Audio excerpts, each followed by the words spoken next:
So we're back. You wanted to mention a name? Mark Price. Mark? Gotcha.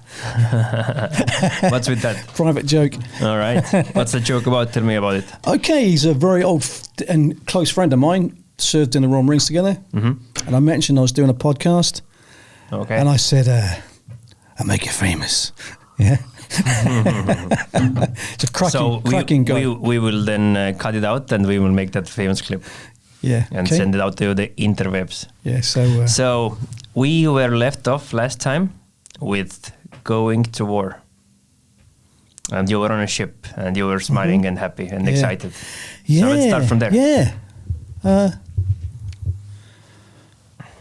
I always tend to look back on things, even the last podcast we did, which I haven't heard yet. Yeah.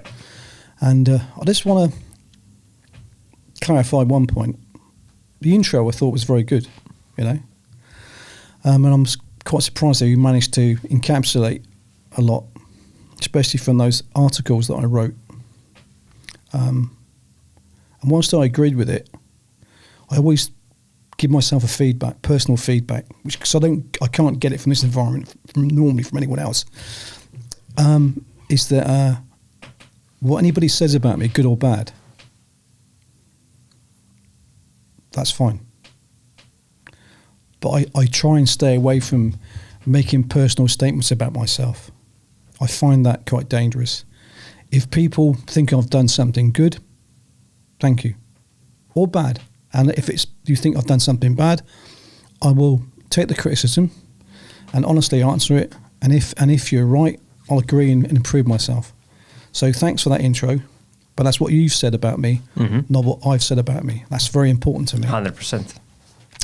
Yeah, so we finished the last one where I'm now going to war. Yes. Yeah. Let's just even come closer a little bit more with the chair, I think. Okay. Just this chair rocks back. Okay. Yeah. Okay, I've got it. Yeah. Yeah. So I also mentioned that war's a disgusting thing, and that's the sort of strange conflict you've got as a soldier, because you want to do it, you know, but you do know it's not a pleasant business, or maybe you don't, but you're going to find out. Mm-hmm. And even when you find out, in retrospect, I think most people say they're glad they did it. I am. So yeah. I was excited, and that's how I think governments get away with sending young, normal men to war, because they are excited by it. And I think in many ways you could get played. I think we are played often in conflicts that we don't need. The good thing about this conflict, or war, in fact, I always say war because they tried to downplay it at the time and say it's the Falklands conflict. But when somebody drops bombs on me, shoots at me, that's war.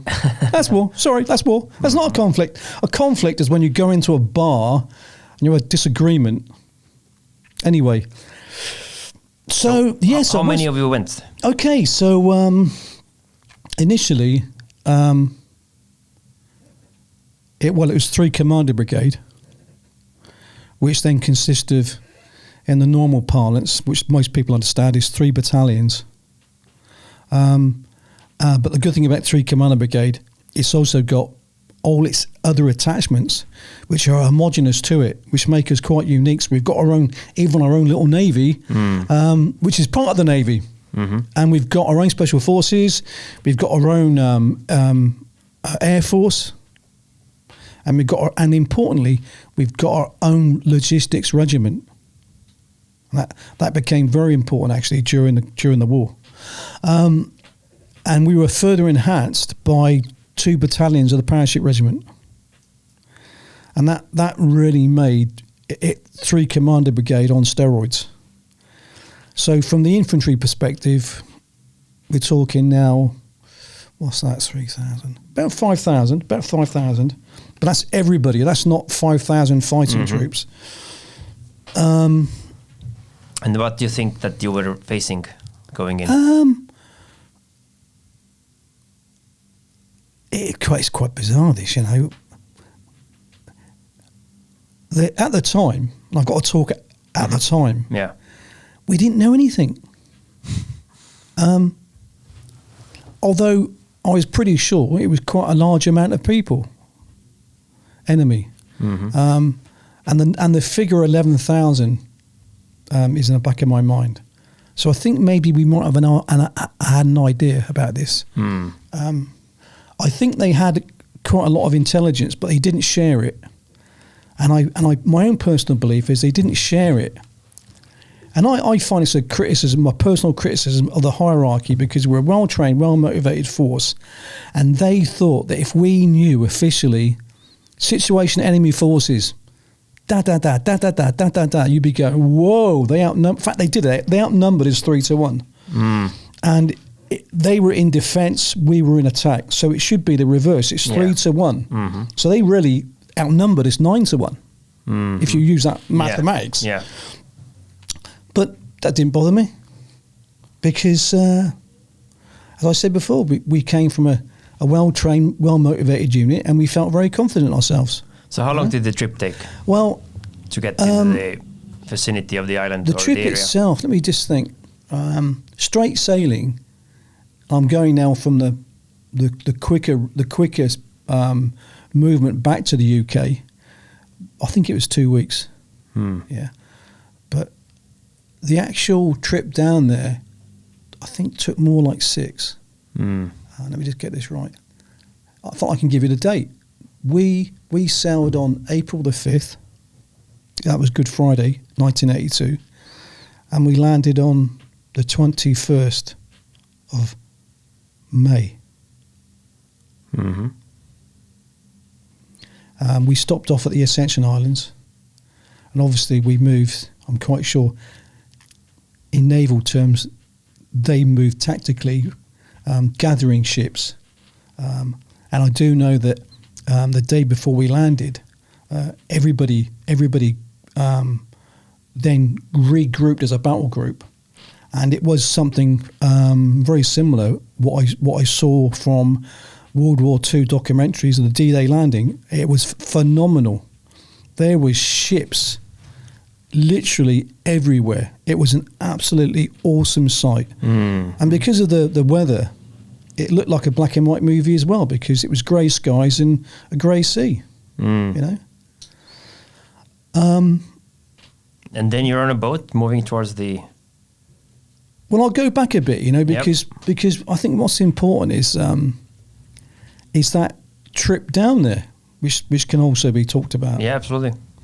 And first of all, we went on the Canberra, which is a cruise liner. And I strongly recommend, if you're ever going to go to war on a cruise liner. Yeah. Going down there on a normal assault ship, well, you know, it'll be okay. It's what you train for. But it's not that comfortable. In fact, it's very uncomfortable. And importantly, there's no deck space to do much exercise. So for me, the most important thing was you could run properly. You could do a 6-mile run or 10-mile run or whatever you wanted to do. You could do a speed march, because that cruise liner had a promenade deck, and it was a 1/4 mile. So it was just like a running track in UK, in anywhere. And so I used to always run minimum 6 miles a day anyway. So that's my own personal thing, regardless of troop PT. So I could always do that. And also we could do troop marches, troop individual running, troop block running, and speed marches with equipment and weapons. So that was brilliant. So we actually, you know, everybody got even fitter because of the concentration of effort, knowing, you know, how much it counts. So that was, for me, the most important thing. Had a place to really keep yourself fit. And from a mental perspective, when you're confined on a ship, I know that the release of doing exercise is of great benefit. Yeah. So that was fantastic. So, and we had I was in a 3-man cabin. We were on D deck. typically rifle companies get the last shout. That's HQ company got A deck, which are the bigger. It goes A deck is the bigger. Then as it goes down, I didn't care. To me, on D deck in a cabin, 3 of us, section commanders, it was brilliant. We also had a cinema, a proper cinema, and it had those seats so everybody got to see it's fantastic. And they had a film, 2 or 3 times a week. The food was good. They had bars. We had bars. And ours was what was called the Meridian Room. And what they did was they gave every unit a bar to itself. And this bar was, again, palatial. And in the day used as unit lecture rooms. And in the evenings, you could go for a beer. Mm-hmm. Now, I chose not to. And most people didn't, It wasn't a booze cruise. And people are not, they're thinking about other things. But it was nice to know that if you wanted to go for a beer and a chat, you could do so. And I did once or twice. That was just... that doesn't happen. So that was great. So it's like a fighter's camp. Oh, it's brilliant. Oh, and of course, before the fight. Of course, also you've got so many parts of 3 Commander Brigade together on one ship. It's like a reunion as well, So that was very good. So that ship allowed us to train, to keep fit. And to keep mentally happy, motivated, and that, as I said, that took about 6 weeks. Mm-hmm. We stopped at the Ascension Islands. That was to, I believe, regroup shipping and also to regroup stores, because we actually were setting sail literally a week from the day they landed, the Argentinians landed. And that in itself was a phenomenal feat by the brigade and the British government to do that. But what I've read in books since then, because I wasn't privy to that information then, was that a lot of the stores and equipment were just put on board the ship, and it wasn't packed in order of disembarkation. So the hierarchy knew about that. So when we got to the Ascensions, they tried to stow the equipment so that the first thing that came off was the first thing you needed rather than the last, which can happen, And there's a real mythology to that, And we were also kept updated by the BBC, and that was very interesting because that was on the news was on every hour, and of course for the BBC that was the focal point of their world news. And it was quite interesting to be part. You knew you were part of history. Mm-hmm. You're like, well, I'm quite sure you've been there. You're thinking, oh yeah, that's really interesting that, and then you say, oh, that's me. Mm-hmm. I'm part of that group. So that was a nice sensation, interesting sensation, as I do like history. I would say though, there was a prevailing attitude that some people spread or permeated from some quarters that we wouldn't land and that they would come to a political solution. Mm-hmm. Well, I've been to Argentina and I do understand that mentality. They so far had won. And they're full of bravado. And when they're winning, they don't lose that bravado. Mm. And I knew there's no way that they will leave that island. No way. No way. And I also understood Margaret Thatcher. And I think she was one of the best prime ministers since Winston Churchill. In fact, I would say she was the only British Prime Minister since World War II who had real balls, real cojones, as the Mexicans say. And I knew she wouldn't back down. And I knew there was going to be a lot of weight, a political weight on her shoulders, trying to push her to some sort of surrender or loss of the island in some way. And I knew she wouldn't do that. And that must have been quite awful for her, because I'm quite sure she was also told that the chances of pulling this off were quite slim. And if that had happened, well, she'd have been out of office immediately. Mm. But a leader doesn't do things for themselves. They do things which they believe to be right. Unfortunately, some people think along the terms of, well, you know what, I'll take the easy option. At least maybe I can keep my job. Mm. And that's not the sort of war leader you want. So I felt very fortunate having strong leadership in the UK government at that time, even though I was still quite a young man, but I still understood enough about these things to understand that strong leadership meant we were going to land. So I actually took my section into a cabin one day because I'd been hearing some talk about we won't land. And I said to them, there's 8 of us. And I said, 3 of you are not coming back. I said, we will land. I mentioned some things about Thatcher, which I've just talked about, and I mentioned some things about the Argentinians. I said, so don't think about going home. Think about the job. And also understand 3 of you, and I looked them in the eye, are not coming back. And I said, that's based on normal statistics for an infantry section. 3 of you are not coming back. And myself and Steve, my big friend, section commander 2IC, we actually said, well, one of us aren't coming back. Okay. So where did you figure out that that's a good thing to tell them? Where did that come from? Because it's a personal thing. It's all about mental preparation. I certainly never thought about this, and this is another thing which is pertinent. And I'm quite sure I'm speaking for a lot of other people about this.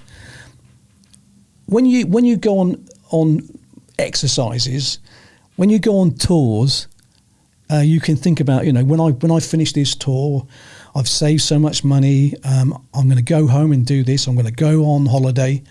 I'm going to buy a car. Mm.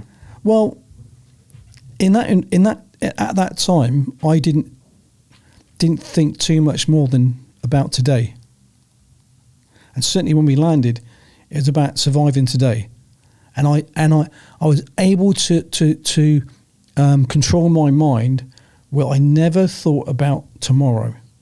It's today. And I certainly never thought about going home, because that I think can lead to some trauma where you can let yourself down and give up or be very scared when you've got to commit yourself to an actual battle.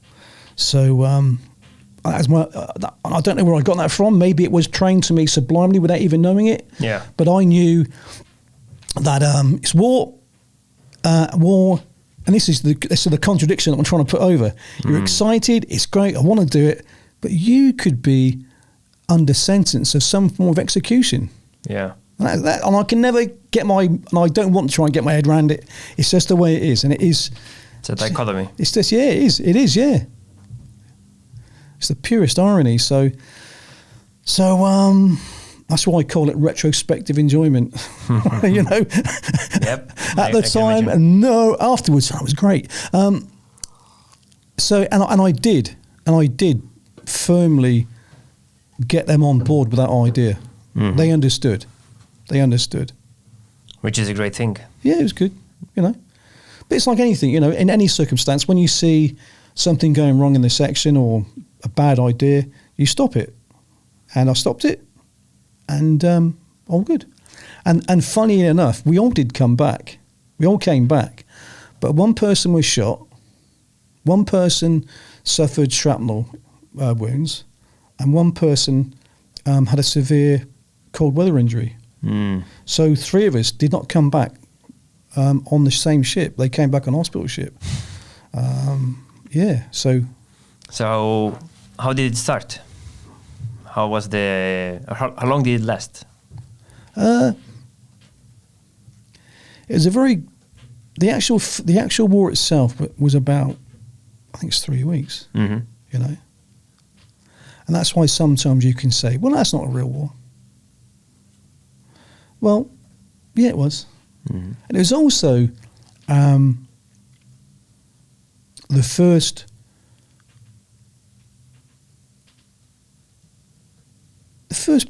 I can't use that word. I was going to say the word proper.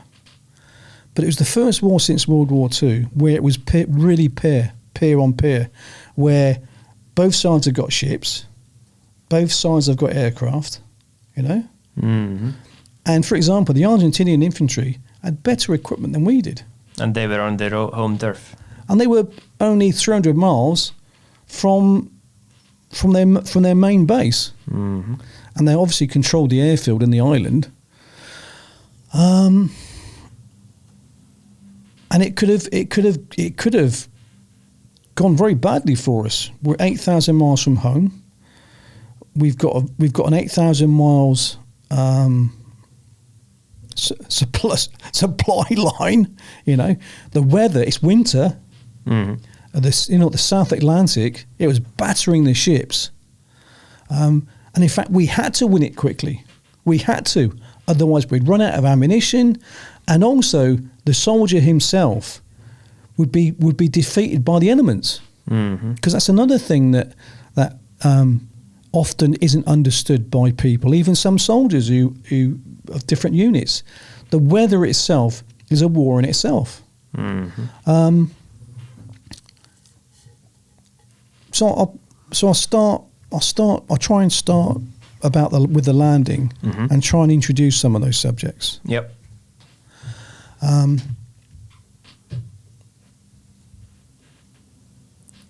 Our orders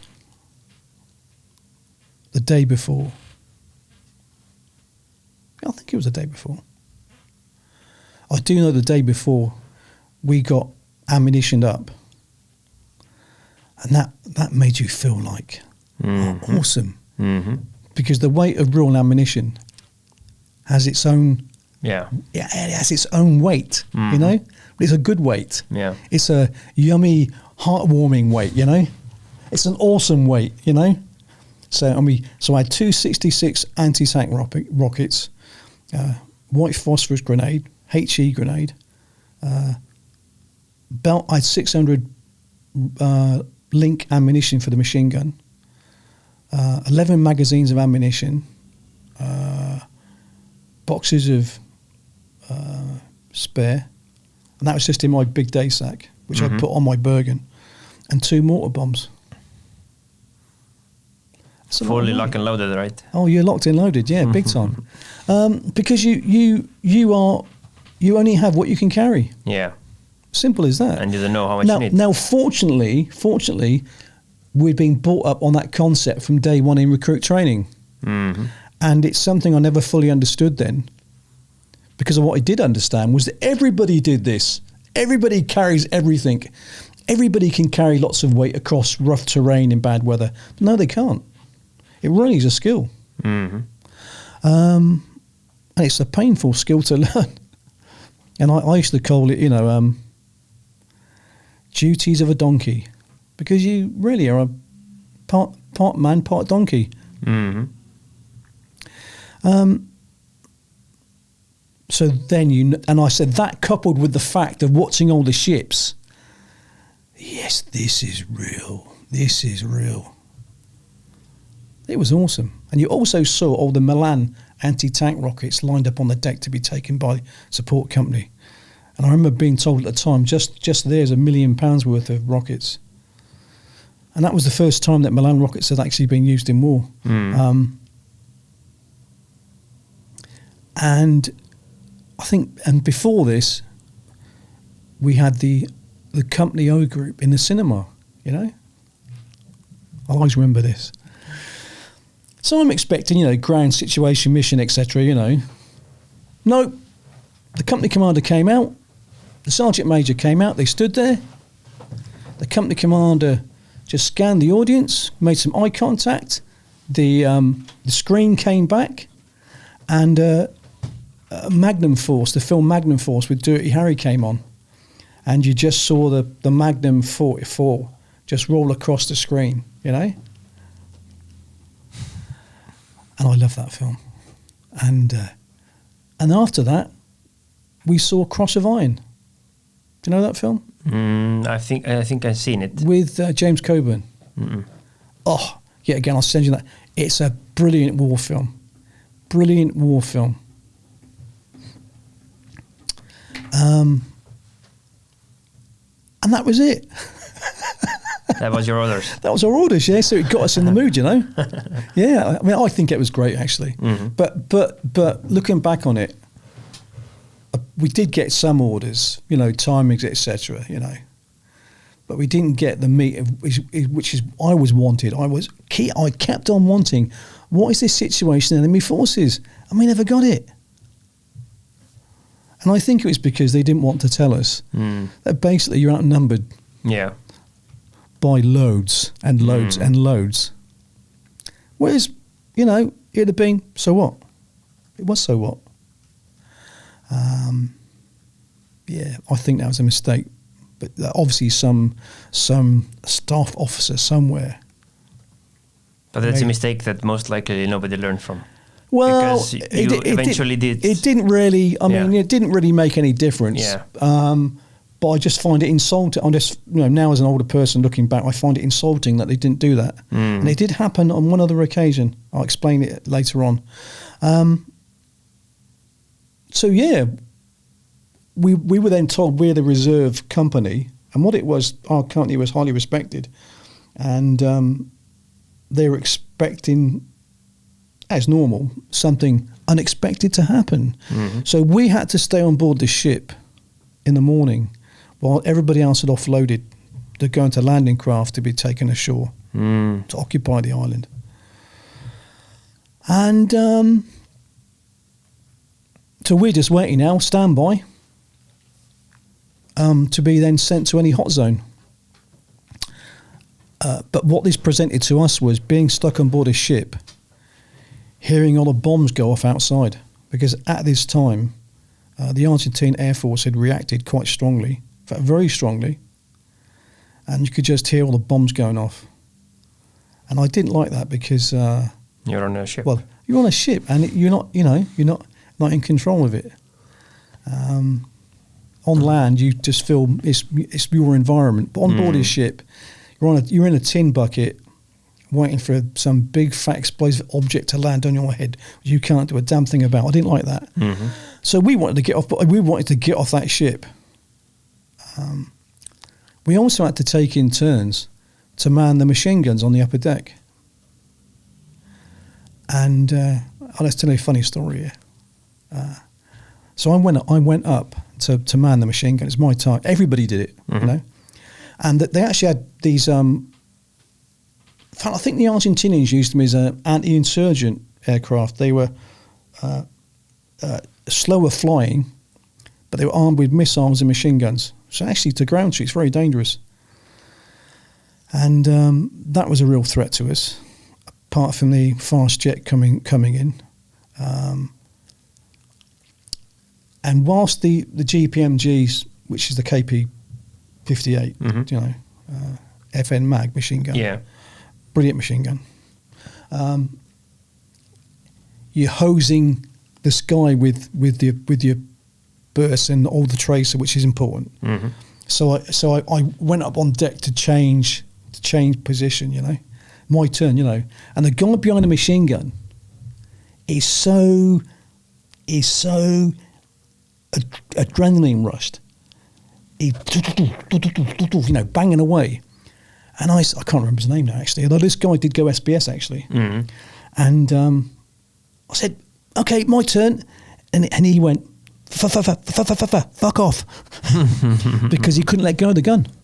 He was so hyper, he was so into it, you know. I went, okay. And he was on deck as well, you know. Good lad he was. He was an ex-miner. He could build it. I've never seen a guy who could dig a slit trench so quickly. That was brilliant the way he could do that. Anyway, I digress. So Eventually, though, we did get called off. And we moved out of the side exit of the ship, which isn't designed for loading onto a landing craft. So initially you didn't get much orders, but did you get now information before you went? No, like we're just what going. Was happening? We're just going. No, it was just crashed. It's just gone. Okay. Yeah, and again, this is pretty normal war. Mm-hmm. I mean,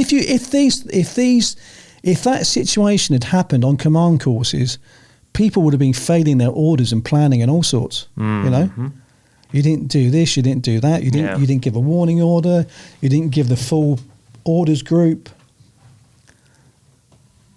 But also because you do battle drills and you're used to working together, that you just acclimatise and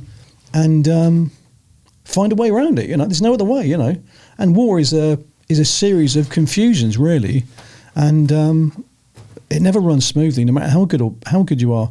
All I'd say is, the better you are able to get at the confusion quicker and deal with it. Adapt. Yeah. So it's okay. So all I know is now we're going to get on the landing craft. And then something really awful happened to me. Yeah, I couldn't find my rifle. It's like in a dream. You never find the rifle. No, I actually have recurrent dreams about this. Actually, to this day, in different formats. So the whole company putting on Bergens and they got the two mortar bombs and all the rest of it. And I go to take my rifle and it's not there. So I'm having to, try and find it, and gradually this big room we're in on the ship is empty. It's empty. So they're going to think I'm a coward, yeah, and won't leave, or the fool's lost his rifle. Mm-hmm. And I'm a leader, and I'm really perturbed. But suddenly, calm down, look, and I found a rifle. It wasn't mine. And what happened was, somebody took my rifle without checking the number. And he panicked. So I waited until they'd all gone. I think I did. My memory, my logical thinking did trip. Somebody must have taken my rifle. I'll wait until they all go, and I'll look. And I found a rifle quite close. It wasn't mine, but I took it. And as I'm looking down into the landing craft, I shouted. I won't say it. What I said. But I shouted something. Who's got my rifle? Yeah. Check the number. It was right, and it was rifle number 8. And I got. Okay. So I jumped into the landing craft, and I changed rifles, and that was the start. It wasn't and it was not a happy start. Like okay. that. That was not. If you look over. That was a. That was, and I still have some weird dreams to this day about that. I can imagine. That is very weird. Just one thing about getting into the landing craft. Now, when you jump out, you have to. Well, it is, you step out of the side of the ship like a parachute jump. To be quite honest, you've got to step out cleanly and land on your feet, because you've got that Bergen on your back. You've got your fighting up. So you've got about 100 pounds of equipment. Yeah. And the landing craft is also not exactly on the side of the ship. So you've got to jump out cleanly. And the landing craft is also some distance below the exit. And also, because of the seas doing this, you'd instinctively want to jump when the landing craft comes up. But if you jump when the landing craft comes up, when you jump the distance, it goes down. And you then got quite a considerable distance, and you're going to get hurt. So you had to. So fortunately, we'd practiced this, although I don't think it was ever as bad as that until, in the South Atlantic itself, where the waves were so bad. So you had to wait until it was at the bottom, and then just exit.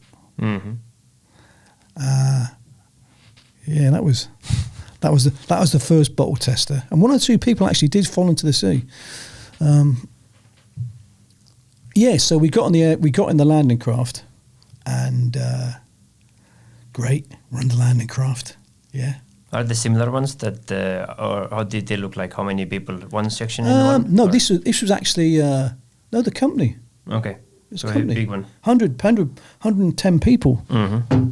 So I think they called them landing craft utility. So you could also get tanks and vehicles Okay. on them. You know, Mhm. it wasn't the small one; it was Mhm. a big one. Yeah, the whole company was on board. Pretty well stacked. Mhm. You were stacked. You know, there was no space. You're like Like in a tin. you just Yeah. sardine tin. And then you got to see the aircraft coming in. And then as we got closer to the shore, and I remember the landing craft was very close to a frigate, Royal Naval frigate. And I remember saying to myself then, because it's bizarre, because in some ways you think you're caught up in a movie, you know? It's weird, this. That's how I can describe it. I'm in a movie. Very weird. And up the side of this ship was strafe marks where an aircraft had came in and machine gunned it. Obviously, machine gun, dropped the bomb, missed it at that time. Mm-hmm. And whilst the bullets hadn't penetrated the ship, you could see where it had taken the paint off, you know. And it is literally the side of the ship's there. I could see the strafe marks up the side of the ship. Yeah, this is real. This is real. You know. Then we got ashore. We must have been given this in our orders, because we did then pan out into our formation and order of march. And then we moved out to occupy one of the hills to dig in. In fact, we didn't occupy the hill straight away. I think we occupied an area around San Carlos. We moved on to the hill later. So we moved in, and after seeing all the aircraft come in, seeing the ships being strafed, we now saw 2 helicopters. There was a big, like, inland lake. It wasn't that big, but I can describe it as a small lake. Mm-hmm. And in that lake were two helicopters, which had been shot down. And we later found out that the Argentinians had actually shot up the aircrew as they tried to swim ashore, which did cause quite a bit of bad feeling. Mm-hmm. Because there were about approximately half a company of Argentinians there. But you know, the main thing was, fortunately, San Carlos was wrecked, and it was believed to be fairly unoccupied. The SBS had gone in before to do a recce. So the main thing is, we got ashore without being shot at from people dug in defences. Mm-hmm. So we basically got ashore intact. Mm-hmm. But you could now start to see the effects of that situation, and I think the helicopters from that day did learn a lesson, that they are quite vulnerable to ground fire. And the funny thing is, on the previous Norway trip, we were on HMS Invincible for the final, you could say, divisional exercise, and we had to share a mess deck with 2 aircrew, and one of them did die during that conflict. Mm-hmm. And they were telling us how they could contour the land and all the rest of it, you know, to avoid fire. And me and Steve and I, that's Steve Newland, another name to mention because that'll make him laugh. And So yes, Steve, I've mentioned you. Anyway, so Steve in particular started to explain to the aircrew that if he was on the ground with a machine gun, they're going to get some. So I've got to be careful how I say this, because the aircrew and the aircrew and the pilots of these helicopters were fantastic, and they did fly fantastically during the war, and they did use the ground to contour to evade the threat. But it's so easy that if you're in the wrong place at the wrong time, you're going to get shot down, and that's what happened to these two helicopters. And unfortunately, the Argentinians engaged them in the water when they were swimming. And there actually is a follow-on to this, because once we settled in ashore and got put in a defensive position, and started to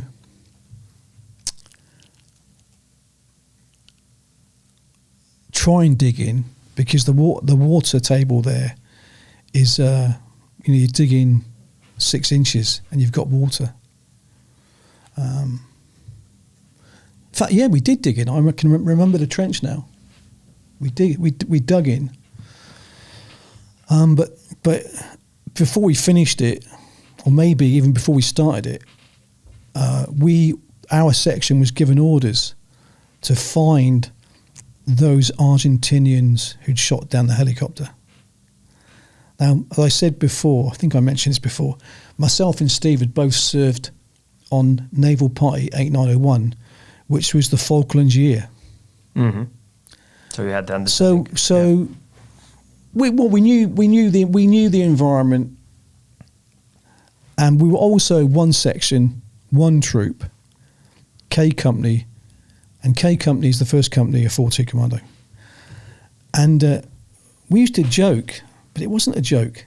We always were the ones that got selected more than most. And I used to say to Steve, I don't think the company commander can count past one.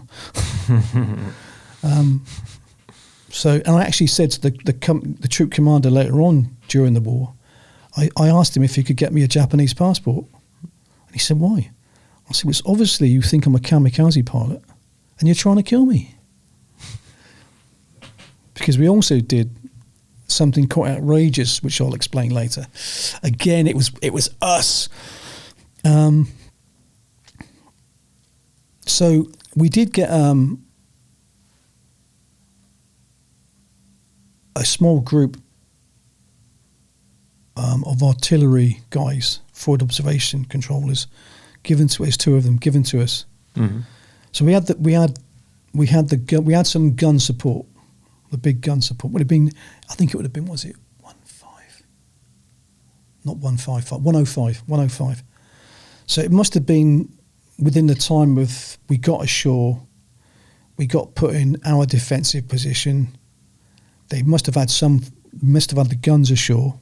Yet again, they'd have been taken ashore by the helicopters, and we were given an artillery party, and away we went with yet again minimal orders. Mm-hmm. And we did find where they had lined up in a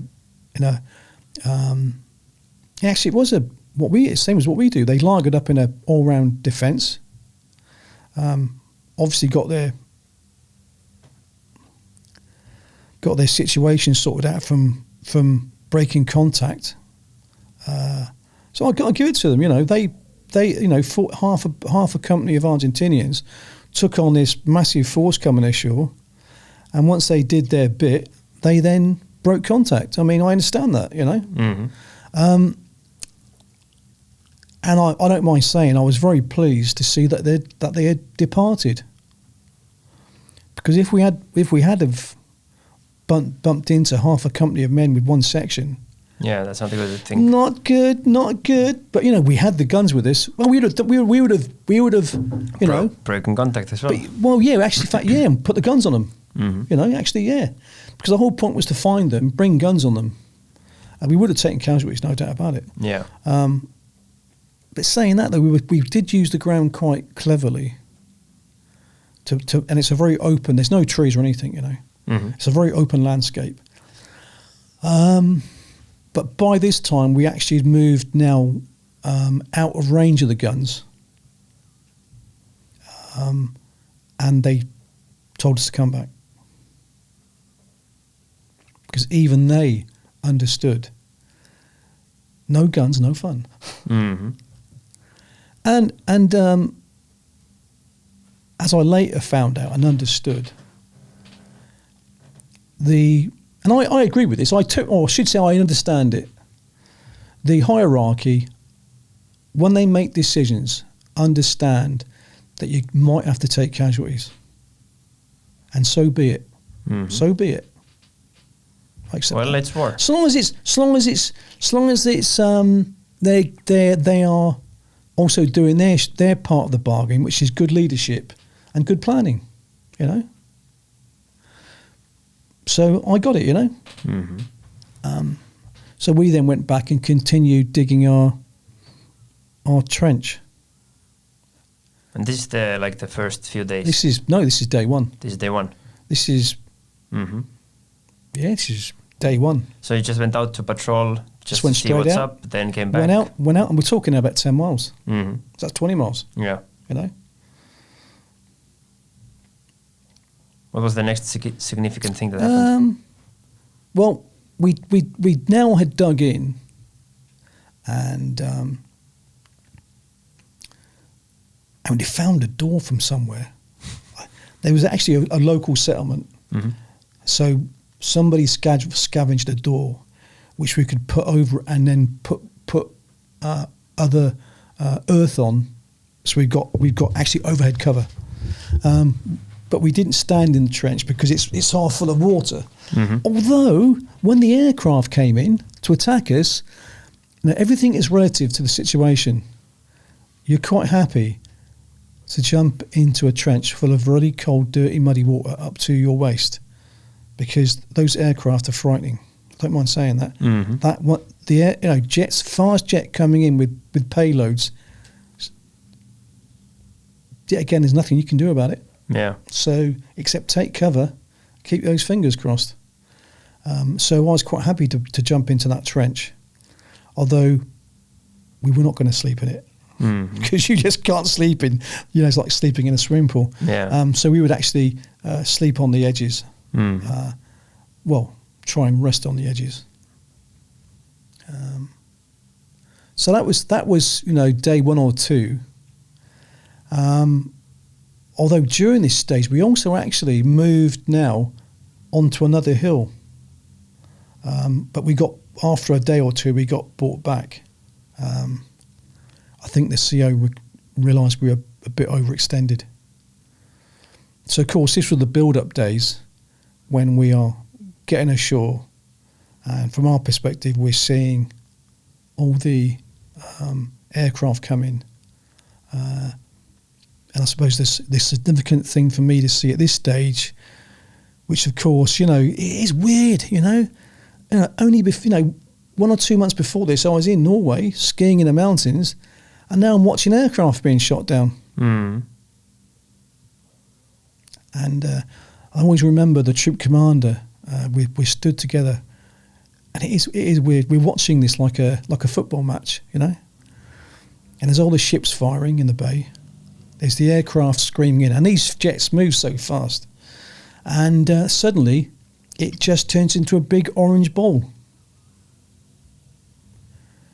which I was quite happy with, to be quite honest. Mm. And the troop commander looked at me, and I looked at him, and he said, "All that education gone in a second." And I thought, yeah, he's right. And it is a waste, really. All that training, all that education, and it's just gone. And then to see, from our point of view, to see one of our ships sink, which has been hit.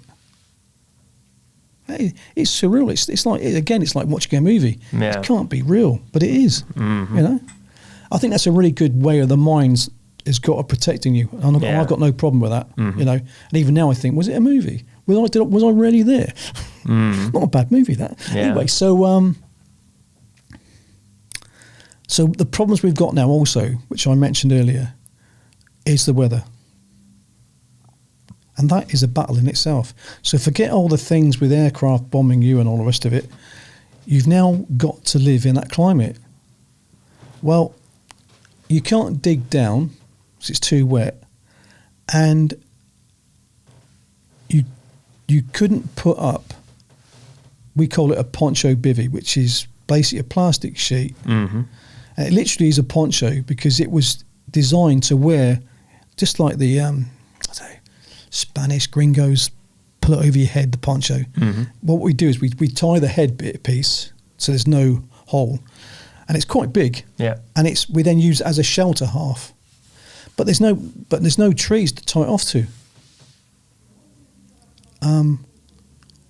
We managed to tie it off to something, so I think we found some branches from somewhere, but it wasn't very good. And that's why from that day onwards, I won't go anywhere without bivvy poles. I won't go anywhere. So anywhere, if there's no trees and it's open, I'll have a bivvy pole to put a bivvy up. That's become, I'm not going anywhere without bivvy poles because that would have made so much difference. So it rained that night, how unusual, and our sleeping bags got wet. So yes, that first night we couldn't have been able to put a bivvy up. So our sleeping bags were now wet, and they stayed wet for the entire war. So your sleeping condition, now this is when you get into your sleeping bag, it is soaking wet, it's very cold, and what you do is your body weight pushes out a puddle of water, which is very cold. It sucks. It sucks. But then you don't move because you're making the puddle of water a little bit warmer. Yeah. Yeah. And if you move, you squash out the freezing water. Yeah. And so I didn't remember sleeping. What I remembered was lying in that sleeping bag, lying in that soaking wet piece of cloth, not moving, and it was actually dark it was dark at 4 o'clock until about 4 o'clock next day, maybe 8 o'clock. It's the winter. So you would get in your sleeping bag, you would do your sentry duties and other patrols, such as standing patrols. But when you got in your bag, you were just soaking wet. So there's no point in trying to get into a dry set of clothing because you're just going to make it soaking wet. You got into that wet sleeping bag and you didn't move. And then all night you did that with your toes because your feet are so cold. And if you don't do that, you're going to get a cold weather injury.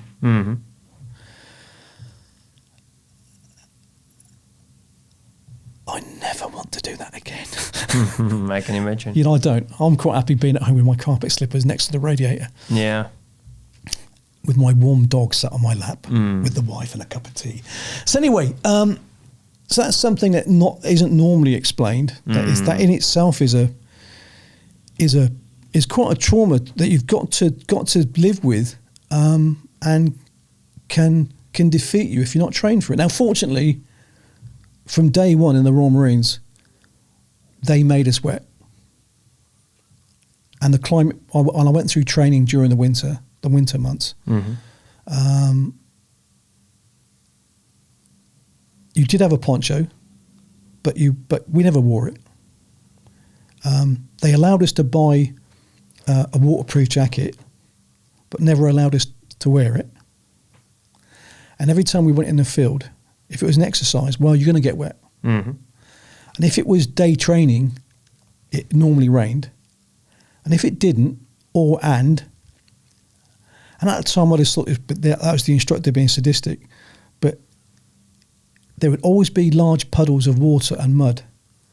And part of the preparation for the lesson would be he would get the section, lay down, or he'd say, take cover. So you'd dash to the ground, and he'd then say, crawl.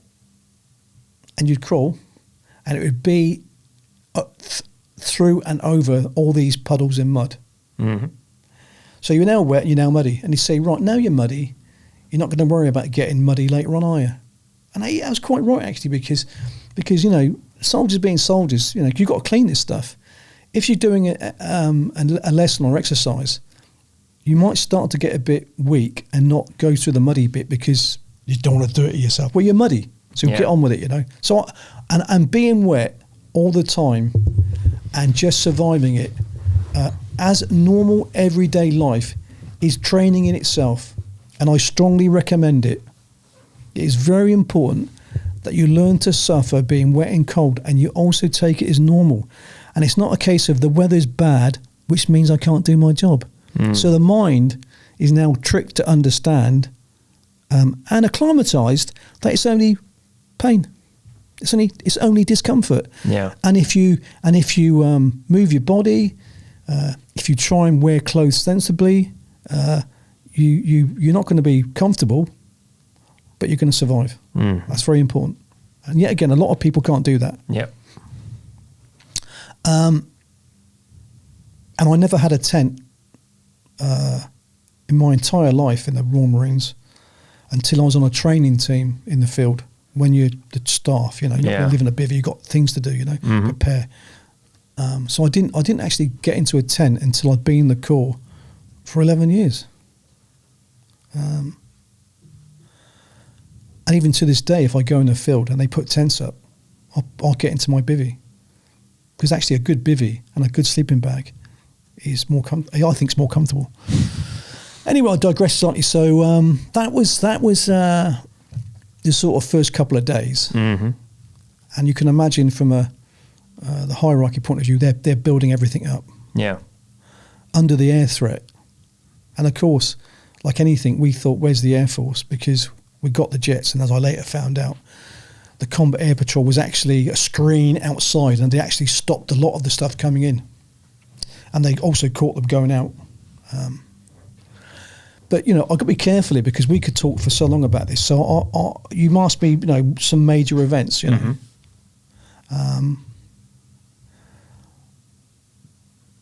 Well, okay, the next major event is going to Mount Kent.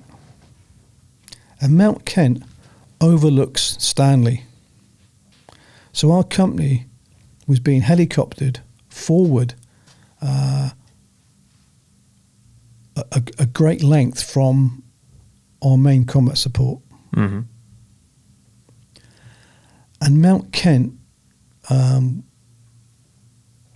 actually was occupied. So we could have had quite a big battle on that mountain, and it was a big mountain. Now, there's two things that happened which were fortunate for us. There was the Battle of Goose Green, and we later found out that a lot of the Argentinians who'd occupied that mountain had gone to Goose Green to reinforce it. Also, because of our great leadership, it was reconnaissance by 22 SAS. And I read this in the book, actually. Thompson was told, no, move and take Mount Kent. And he said, no, not without reconnaissance, which meant it took another day or two. And yet again, as I realise now, that he was under a lot of pressure from the people in London to get on with it. Well, you know, you're not on the battle, you know. But anyway, he showed he showed moral courage and said, no, I'm going to wreck it. And when we landed, there was a firefight going on. And that was 22 SAS having a scrap with the Argentine Special Forces, who were patrolling and occupying the area. So when we patrolled up the mountain, and we actually moved up it in an extended line. I think it was normal routine: 2 troops up, 1 troop rear, and we cleared it. We did find 1 or 2 Argentinians who didn't put up a fight and surrendered, and the usual few dead bodies. The flight there with the weather, that aircraft was just up and down, tremendous fit. That's why I've got to be careful. I've got so much respect for these aircrews, and they have to be in those all the time. So anyway, we've now occupied Mount Kent, and that was actually a big leap forward. And I can now see Moody Brick, which was the camp which I lived in for a year, and I can see Stanley. So that must have been quite a shock to the Argentine hierarchy to know that there's no enemy forces who can actually observe the main threat of Stanley. But of course, it also means they can see us. So we were getting artilleried, but nowhere near as badly as I thought they would do. I could never understand that. Maybe we might have been just out of range. Maybe. But anyway, we'd occupied that mountain, and we actually had, I think it was 5 or 7 days on that. And that is a major event because that now was consolidating the ring around Stanley. And also, it was what I described even then as the worst week of my life. Because it goes back to what I talked about with the weather. Because that week was spent just being in situ in up to cyclonic winds, howling rain, sleet and snow with no cover. You got in a soaking wet sleeping bag and did what I mentioned before. And we did standing patrols. Because yet again, we expect the Argentinians should maybe try and attack us. Because we are an isolated company in an exposed position. So we put out standing patrols, 3 of them, 1 from each troop. And what is that? And that standing patrol basically was the section laying down on a rock for 18 hours. So forget the war environment, just laying on a rock in the rain and snow in those freezing conditions. And that's why I say it was the worst week of my life. And in the morning, you would literally peel yourself off that rock, or in daylight, and you'd be like an old man because you couldn't stretch out and you'd be bent over. Yeah. And as you got warmer, as you climbed the mountain, you could stretch out, and it was such a beautiful feeling just to get warm. Oh, it was so beautiful. And then you got to the top of the mountain and got cold again. And there's also the lack of rations. Because another big thing is, because of the supply, the helicopters, and this is actually going back to what I talked about, the vulnerability of helicopters. There's 2 factors. Helicopters had so much work to do, and because of the threat, getting to the frontline troops, they would only do for the most important reasons. So we did not get rations brought to us. So much so that we started to dig up some stuff we'd actually buried. You know, there's some things you don't, like there's these biscuits, they're like dog biscuits, you know. And the other factor is you couldn't heat things easily because we had things what were called hexagon blocks. Now, normally it took 1 cube to heat a mug of hot water. Well, now it took 4. And there's 8 in a packet, and that packet's meant to last you a day. So now we're not getting the heating tablets, which was required for a 1 day's ration. And also to light that block in a cyclonic wind, it's very difficult. So these are the little frictions of war which aren't normally talked about. So the cold, the lack of food, and the ability to do minor things became very difficult. So to be able to make a hot cup of tea or coffee was like manna from heaven, And there there was also no water. There's nowhere to go to get it. There's no supply of water. So you had to squash the water out of the wet peat, you know, so you had a brown sludge. And your ration was also an Arctic ration, which was dehydrated. So you needed hot water to rehydrate it. Now, fortunately, in the Arctic ration was what was called a sweet pack, a nutty pack we called it, and there was 2 bars of chocolate, this sort of stuff, you know, and you could live on that for a day. You could live on that. So occasionally we'd have enough resources to squeeze enough water out to rehydrate and heat, and because it's just surviving. So it's not luxury. You just pour everything in the same mess tin, the muddy water, you heat it, and it's literally just a paste of stodge. And you do that for you and your buddy. And it looked literally like something a dog had shat out, to be quite honest. But when you're starving and cold, it's beautiful. It's beautiful. It's the best thing beautiful, ever. Beautiful, beautiful. And at one time during that war, I found myself so hungry and so... It's like a car when it runs out of petrol. You can feel it, you know? Chug, chug, chug. Now, and the body's the same. It's unusual in modern society where you get to that point where you can feel yourself being so run down with energy. And I dug up a packet of biscuits I'd thrown away. And as I ate the biscuit, I could feel my body being recharged. And these are some things which I don't want to forget.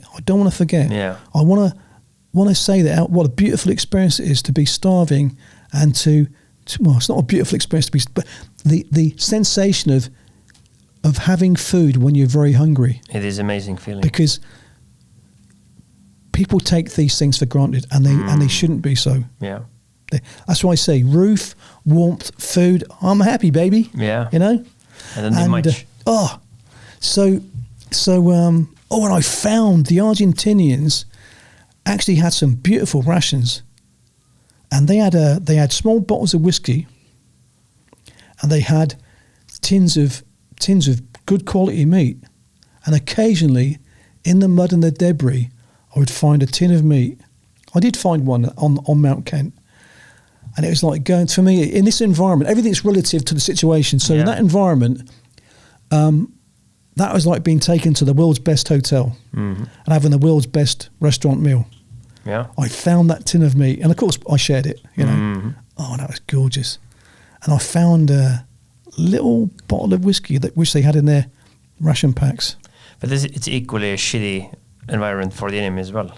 They must have sucking. Well, that's a very good question, actually, or observation question, because we are, although it sucked, but you know what? I wasn't overcome by it. I wasn't worried about it. To me, it was normal. Yeah. It's just normal. Because of the training. It's just normal. It's just, you know, I'm wet, I'm cold, I'm freezing, I'm starving. Yeah. Guess what, baby? It's what you joined. And we used to have a little joke, you know.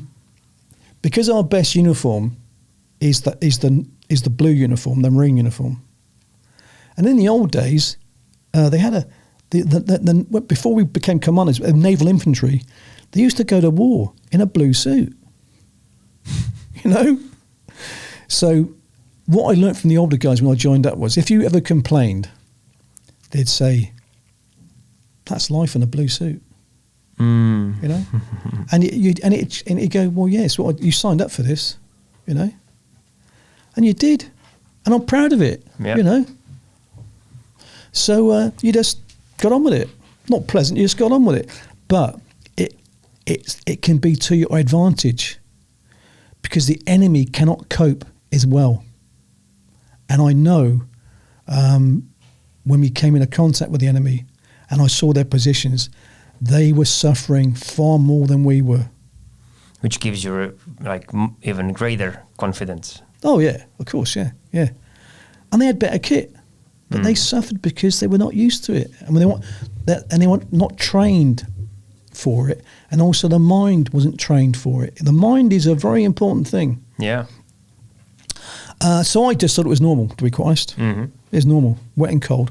And it's also a lesson actually for British forces nowadays. Be careful. Don't get too comfortable.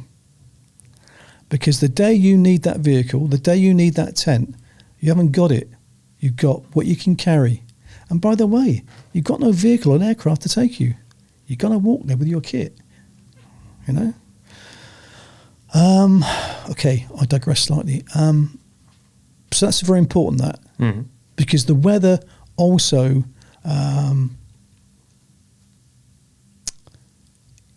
if you're acclimatised to it, and the enemy are not so much so, it can work as your advantage. That can work to your advantage. Mm-hmm. And also, the way we've been trained, and I only really realised this later on in life,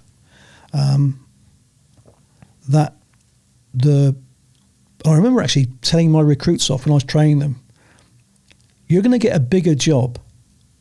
The job increases in size in direct proportion to how much colder and tired and hungry you get. Because you do the recce patrol, you do the fighting patrol, you do the battalion attack. And every time you do something and it's bigger, guess what? You've been even more cold and more hungry, and you're still expected to do it to the same proficiency. Mm-hmm. And it's not a case of, I can't do it anymore because I'm tired. No, that's not acceptable. And that's why I can understand the mentality of our trainers and the ethos within the Corps, that if you whinged or complained under those circumstances, the peer group pressure was basically you're a wimp. Mm-hmm. Get another job. We don't want you. Mm-hmm. I fully understand. You become a liability. You're a liability, you know. And that's okay. It's okay, but not with me. But not in war. But not with me. Yeah, it's okay during the training because now you're filtered out. Well, in training, you see, is also it's a selection. Also, it's a selection. Yeah, it's a selection. So when it's identified, if you can't cope, you got rid of. And when you've got standards, you can also prove it. You can prove it. Yeah. So. Because eventually it matters. It matters big time, because when you're in war, mm-hmm. That's why, with those political correctness with people, everybody can do the same job. No, they can't. Mm-hmm. And in war, I believe there's going to be a big shake-up on how people think. That's all. I won't go into it any further. So that made me appreciate and understand. I think the key word is understand why training has to be tough. Mm-hmm. Because war is merciless, and so is the weather. Yeah, it doesn't. And it's too late. It's too late to find out when it's real, because we can't do nothing about it. You're there, and if you can't cope with it, you're going to die, and even worse, you're going to get someone else killed. If it's better to be humble than to get humbled. Yes. And that's another key thing with physical fitness, because physical fitness also gives you endurance. It's not about being able to run the fastest. It's about aerobic fitness and strength. Gives you not only a good mental capacity for pain and all the rest of it, but it gives you endurance, because the infantry soldier, or any soldier to a degree, your body is a machine. And I liken it to a type of car, a type of vehicle. And our vehicle, our bodies, our machines were a 4x4, heavy-duty, rugged, all-terrain vehicle. Whereas that is a little town car. Mm-hmm. And as soon as it goes off-road, it's screwed. Yep. You know? So that's how I view it. And we were a 4x4, awesome, turbocharged vehicle. Mm-hmm. You know? Which can survive the terrain and can survive the elements and still keep going. And there's also got a very large tank of gas. Yep, absolutely. You know? That's what you build up. It's a campaign. Yeah. Yep. So as I've brought out the comments about fitness and doing the job under extreme conditions, which has to be taken as normal everyday events, especially for the mind, and that your body can do it, and your body's been proven not to break down under heavy physical exercise with equipment. And that's why training how you fight is very important, to weed out who haven't got the psychology to do it, haven't got the determination to fight through, to gain your fitness, because war's too late. And it's later on in my career, as I became a professional trainer, it made me realise that I'm doing people a favour by at times being tough on them. It's the foundation. Yes, and I'm not doing. It's not a punishment. It's just train hard, fight easy, and that's why training must be rigorous, and it must be competent, and it must be the same way as you expect to fight. And it was actually Rommel who said that the best welfare you can give your troops is hard training in peacetime. I totally agree with that. Totally understand it. And a lot of those things I didn't quite get when I was young. Yeah. And because I joined up at a young age, it's what everybody appeared to me to do. So you just got on with it and it was normal. And that's not a bad thing. That's not a bad thing. And of course, that's what I brought with me when I came here to train with the Estonians. So you were in the mountains, you were eating shit, you saw that the enemy is eating more shit. What happened next? Right, so the next major event, and it was actually, we'd now been on Mount Kent for a week, and we then got moved off of Mount Kent to the base of Mount Kent. And I got to tell you a little funny story. So we've now moved off the top of this mountain to the base, and it's actually where brigade headquarters were. And I think brigade headquarters realised that, up in that mountain for a week with no shelter, the weather is going to eventually destroy the company. So we were relieved by 4-5 Commando. We went to the base of the mountain. I later found out we did have some weather casualties, and we did lose them. I never noticed it at the time. It wasn't many, but it was a few.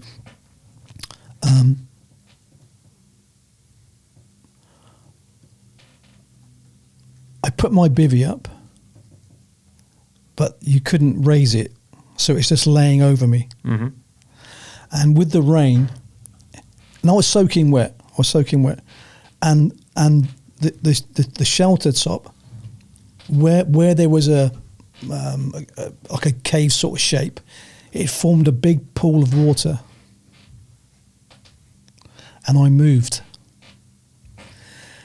And that created a funnel effect where all that water was channeled down the back of my neck. And I felt I had one dry spot on the back of my neck, and lots and lots of water, freezing cold water, poured down my back, inside my jacket.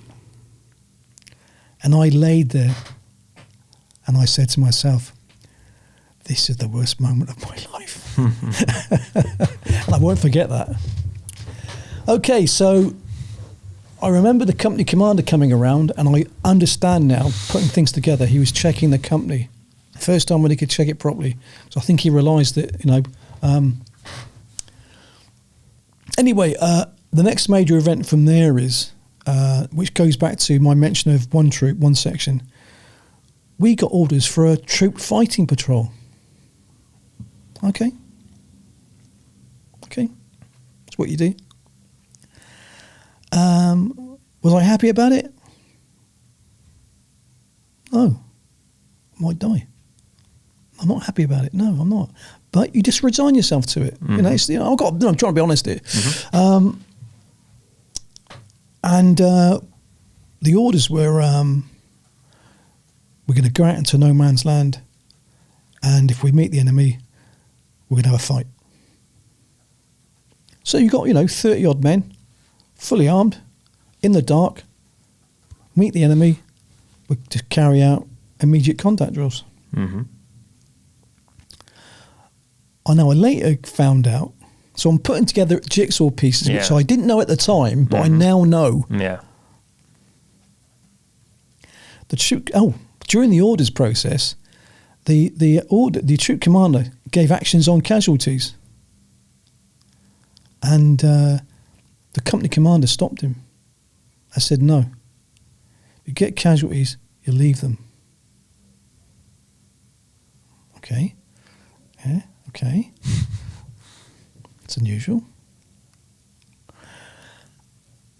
And after the patrol, I now understood. Because we didn't get told our mission.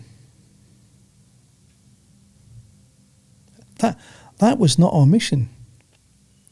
To meet the enemy, if we meet the enemy in open ground. In no man's land. The troop commander, and I've actually seen the map recently. He sent it to me. We talked about this recently. And he's actually got the enemy trenches marked on his map. And he had been told to take the platoon into the Argentine defences, and that's battalion defences. And he took the platoon right up until the forward trenches, until all hell broke loose. Because what also happened on that patrol, we'd stopped in an FRV, a rendezvous point. We dropped off a section. You could argue as a covering party, although I now understand they were too far away. And I think, if anything, they were in a position that if we needed help or to bring, I don't know, just to come in, give some help to pick up injured and whatever. Mm-hmm. And also on that ridge, it was Goat's Ridge. It was called Goat's Ridge. It was a big, like, dinosaur back. We dropped off a mountain leader party from the mountain leader troop we had, and they were going to put in an OP. And immediately that night, when we made contact, well, this was the plan. When we made contact with the enemy, at night, the muzzle flashes actually give a very good indication of where the enemy are, mm-hmm. where their main guns are. So it wasn't actually just a fighting patrol. It was first of all it was a probing patrol. Yeah, Rekka as well. Probing patrol. Yeah, well, probing is right. Probing patrol. Yeah.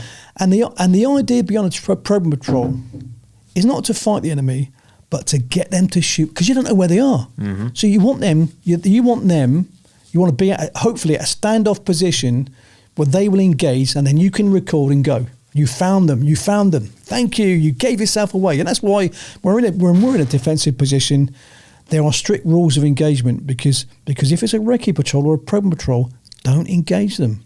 Let them come. They've not seen you. Let them disappear. Mm-hmm. So it was a probing patrol, and it turned into a fighting patrol, which turned into, as I say, a 2-section, because we left a section behind, a 2-section battalion attack. Because we are now in the forward trenches fighting a battalion. And that is why we were not told what we were going to do, mm-hmm. what was going to happen. Yet again, I think that was wrong. And I actually met the troop commander at our reunion, it was 3 years ago this year now, 25/12. And I've got to add also that I've never talked about this until recently. And after the war finished and we got back on the ships, we never talked about it. And I'll mention that later. It's quite an interesting observation. So, although I'm telling you what happened that night, and it was quite outrageous, after it happened, you just forgot about it because you had the next day to do. Mm-hmm. But as you get older and you look back on things, I call it open up the boxes, you start to investigate. You investigate in your own mind. I think maybe that sometimes is what brings on some sort of trauma with people. To me, it's just fascinating. There's no problem whatsoever, you know. But maybe that is what triggers some people. But anyway, I've now analysed it. I've got a very good sort of memory, got like a video memory, and I can see it all now even. So we were not told that we were going to do this because as I talked to the troop commander, and I said to him straight, "You did not tell us our mission." And he said, "No, I didn't." And I also talked to the company commander, and he denied it. Yeah. He gave me some BS, to be quite honest. And Babs, if I send you this, you know what I'm talking about. His name was Babington. Really good company commander, really good bloke, really professional. But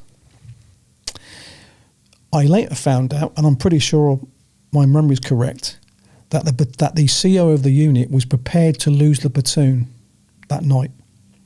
In order that the OP is established, the OP can register targets to make a plan for the CO to attack it battalion size in 2 or 3 days' time. So I get it. I do get that. That's what I call the ruthlessness of war, which I do understand, and I've got no complaints. Got no complaints. Because if you send 2 sections up against a battalion, what should you expect? So we've now dropped off the cover group, but it's now that cover group, what's it, 5, maybe 1,000 meters away. It's not a cover group. It's not a cover group. Yeah. It's a reserve group of some sort. And we've dropped off the OP, which I didn't really know about then. I just know that when I was looking around, I saw these other people who actually came in behind us. And they were in itself a very successful patrol who during the day or daylight hours also observed the enemy and reported back by radio. And that enabled, coupled with what happened that night, for the CO to make an excellent plan, coupled with another reconnaissance of a minefield, which I might talk about, that was relevant to the attack, which is another major event in that war for me. So I'll get back to the fighting patrol. So we've now dropped off these people, and I'm yet again not thinking much except keep the guys together, keep on the axis of advance, and see what happens next. And then we're moving over this like a tip of a mountain. It's this sort of shape, and we're coming from this direction. We've dropped off people here, and suddenly all hell broke loose.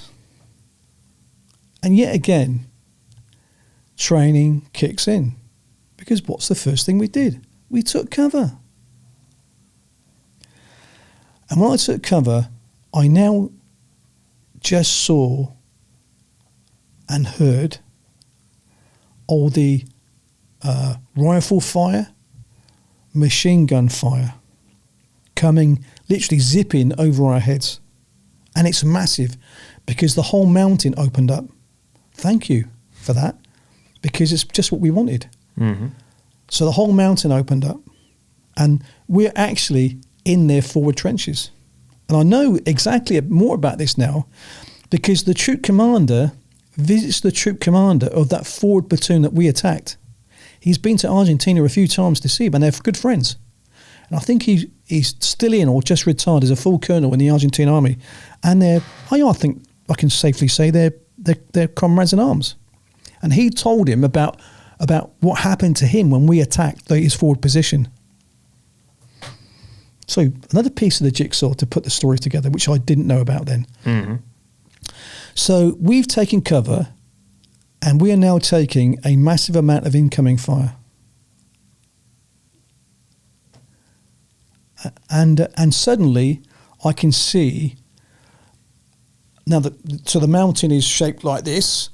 We've come from this direction. This now is like there's a path, there's a road going that way, And this is actually a good forming up position, FUP, for an attack. They then dropped what had been recorded artillery fire along that road. So all I could see was for hundreds of metres in one go, at the base of that mountain went up with artillery fire. And it was just, you've seen the napalm strike in Apocalypse Now? Mm-hmm. And that's why it's weird, because I saw that and I thought, well, it's just like that film Apocalypse Now, you know? But it was nowhere near us, fortunately. Well, it was about 100 metres away. Mm-hmm. But that's, you know, compared to what was coming down this way, that was nowhere near us. And I'm quite fascinated by this. Now, yet again, time is a unique thing in dangerous situations. So I can't actually give time frames. It's very difficult to understand time. Although for some reason, though, I did make a point of looking at my watch when it started, because this actually lasted for 2.5 hours, which is hard to imagine because it seemed like 20 minutes. Mm. So we're lying there. I'll be honest, we were shocked. I was shocked because we'd not been anticipating this. Yeah. That's the first time getting shot on that It magnitude. was. I mean, we're talking being shot at by a battalion, and mm-hmm. they're 11.5s. Mm-hmm. Now, from their perspective, you know, they are like, yeah, because they're winning, and everybody wants to join in. So much so that the other mountains started to shoot across. So you've got this rather picturesque. It actually it's like at night. You've got all this tracer, and it floats, because it's got such a long distance, it appears to float. And that's quite, you know, it's quite fascinating, you know. And not understanding that also behind that is 4 big lead things. But they were shooting high, which is quite normal for night. And also we were so close to their positions that their guns could not lower themselves enough. So really, the only people that could shoot at us was the forward platoon.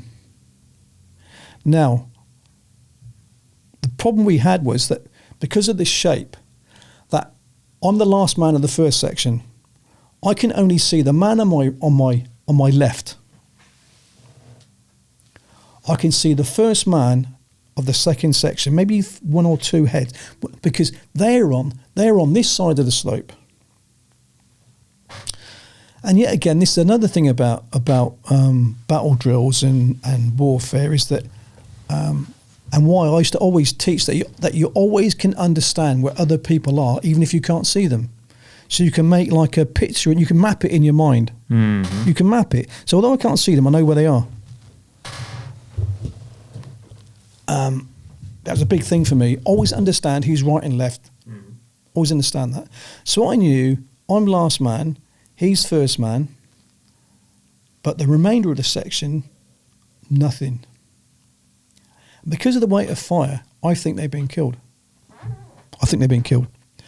And also I'd said to Steve, we've got to make sure that we keep in comms. He's got a radio, I've got a radio.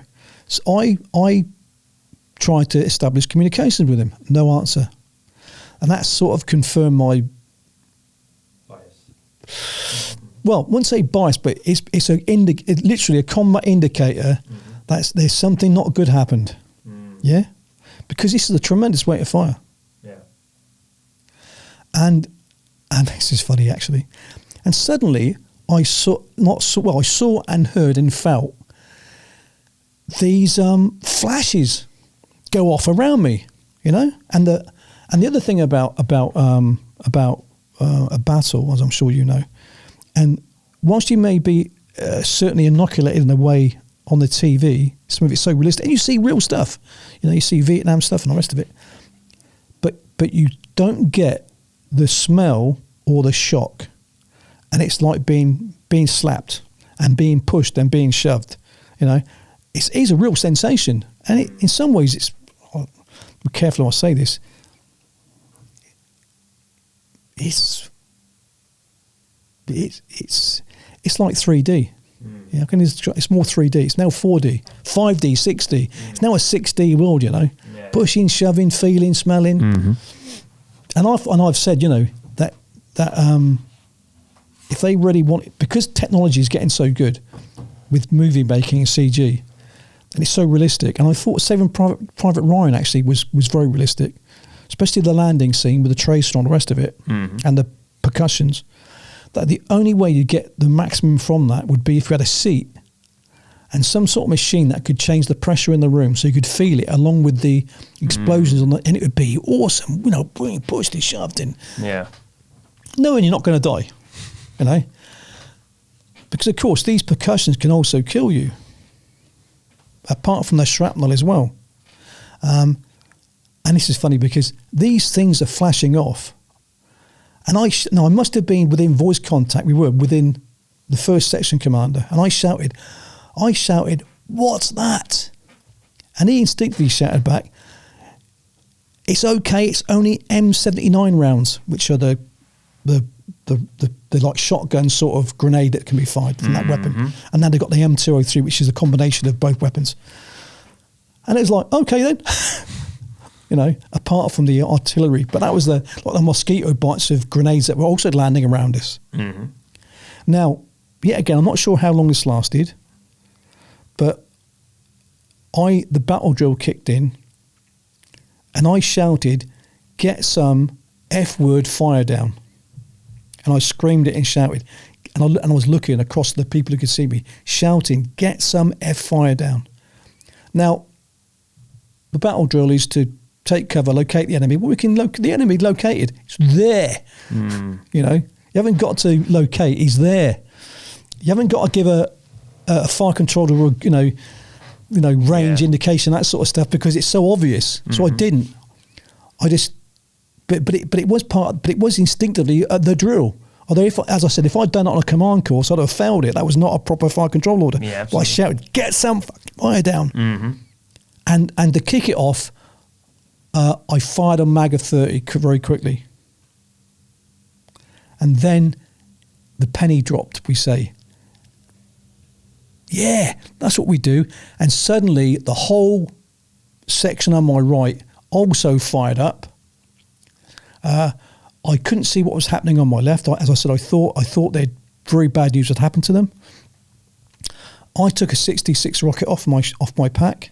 I fired a 66 rocket, and I later found out that actually did us a lot of good, because although I didn't kill anybody, the rocket, the way the Argentinian position was, they'd been firing over these big rocks, but there was a big plateau of rock behind them. So when I fired the 66, and I was firing at muzzle flash, it hit the rocks behind them and exploded like a big grenade, and like a big grenade that was over them. Yeah. And it went right over the top and hit the rock above the troop sergeant. And the troop sergeant should be the most experienced soldier in the platoon, and he lost it. And the Argentine troop commander told my troop commander that they'd been hit by a 66 early on, and the troop sergeant had gone crazy. And all he had done for the rest of the night was run around in circles, which I think would have also demoralised the men. And he's also lost his troop sergeant. And the guy next to me, he took off his 66. Obviously going to mimicking what I had done. And then he looked at me, and this is funny. And he took it off, and he went, "I've forgotten how to use it." I think because of the shock of the situation, Yeah. And I said, "Throw it," and he threw it to me. He threw it to me. It was extended, so I just had to pull out this lever. The arming device is in the middle, and then there's the pressor in front of it. He forgot to pull this out, And I made one little mistake because it happened so quickly. I didn't align my legs to a flank, so I burnt my leg a little bit. Nothing badly, but I could feel it, and I thought that's why we teach to lie with our legs to a flank, because the black blast, I think probably what happened was my trousers were also wet. You get them dry now. they got dry. Yeah, it didn't burn them. Yeah. But I thought, oh yeah, okay. But the funny thing is also I took out one ear defender as well. It's amazing that I took one ear defender. I thought I still must protect my ear just in case to fire that. So those little things I remember. So we ended up having a 2.5 hour firefight, and we also had a captain from 2-9 Commando, which is our artillery support, and he called in recorded artillery fire onto that position. So during this, not only have they fired artillery, the Argentine artillery, at the base of their hill, they obviously realised to fire mortars and stuff at us, they were going to have to engage their own men. So the hill now, the mountain, got plastered with our artillery. And that was an awesome sight. It was real close, That was just awesome. So now you've got two sections, but we've got the power of 2-9 Commando doing an artillery shoot. And I know when I talked to this captain later on in life, he said that was the biggest shoot they'd done since the Korean War. So we pasted them for 2.5 hours. And he said they fired hundreds and hundreds of rounds on that. That probably saved our lives, actually. And it's crazy that it's kind of like the first real thing. That was it. Yeah, it was, But you see, that's what training is for. Yeah, absolutely. Because and it was awesome. It was awesome. Now, sometime during this, I'm the point man now, point NCO. I've got to make the decision to stay or to withdraw, to break contact. Because we're not going to. I'm not going to attack uphill. I'm not going to fight. Okay, I've got to the point where I've made contact with the forward sections, but I'm not going to fight through, am I? With one section on my right and two guys on my left. That's proper kamikaze. Yeah. And of course, we need to get back with the information that we've gained. But before I could go, I had to be sure about what had happened to the remainder of my section. Now, bearing in mind, we are under heavy fire. It is like the movies, all the ground around you is splashing up, It's quite. And I had to get up and move. And this is why I teach as a battle drill: run like F, to next cover. Don't stop and try and return fire in the open. Run as fast as you can to the next cover. And I got up and I ran as fast as I could in that situation. And the guy who threw me the 66, he told me this years later, he goes, no, it's just little things you just mentioned. He says, he said to me, when you got up to run, he said, it was just like the movies. All the ground behind you was kicking up. So I was being observed well. And they actually had good night devices. So I ran as fast as I could to the next piece of cover. And yet again, fortunately, there's lots of rocks in that environment and shelters in the ground. And there's this massive slab of rock, and it is about 12 foot high, like a big square piece of rock, 12 foot high. And Steve, the section commander, is stood behind it having a cigarette. And all this tracer is flying down over the top of the rock. And I'm quite sure the other stuff was hitting the face of the rock. And I then started to see the remainder of the section in small little fighting holes which were like naturally made. And I saw the troop commander stuck in a hole. And the whole place was getting well plastered, And I'm quite angry with Steve. Yeah, as you can imagine, because I've now risked getting shot to bits, getting to him. But I'm relieved and happy, actually. And I shouted something to him, not very pleasant. And it's mainly a relief that he's alive in the rest of it as well. And this is the sort of guy he is, So there's all this stuff going on. He's got the cigarette. And he shouted back, "I've done my bit." You know? And I later found out he'd shot 3 enemy dead. Mm. And I've got an idea that might have, I don't know. But as he said, he'd done his bit. He's in cover. He's having a smoke. Now, yet again, if you'd had a smoke in training in that situation, you'd have got a severe, you know. Mm-hmm. But as I found out, with the amount of tracer, with the amount of flash, you know what? You could take out a cigarette. And if you're firing so much, you know. And I saw Tony, the machine gunner, just in front of me that I'd located. And yet again, to this day, I still can't believe that what I saw was true, but it was. He managed to change the belt, the magazine on them, because it was a magazine, old style machine gun that he loaded. Mm-hmm. And he managed to take out of his pocket a magazine and cigarette at the same time. And somewhere in between putting the magazine on and shoving a cigarette in his mouth and shooting the weapon, he managed to light the cigarette. And it happened like a brilliant... Like a sequence. Yeah, it was like, you know, in a nanosecond. And then he's behind the gun with the cigarette out of his mouth. Da-da-da-da-da-da-da-da-da-da. And I thought, that's awesome. That's a good movie scene. It was, yeah. It was real. And so I then shouted to the troop commander that we should F off. Mm-hmm. And we did.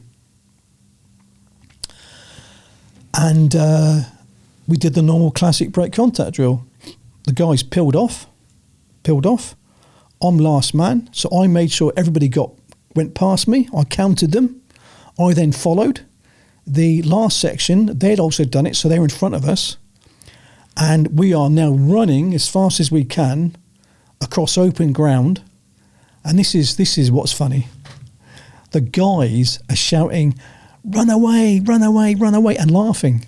Yeah, this is our humour, you know. Mm-hmm. You know, we're running away, run away, run away. And I'm last man. I can see all this like a movie again, you know, in my mind.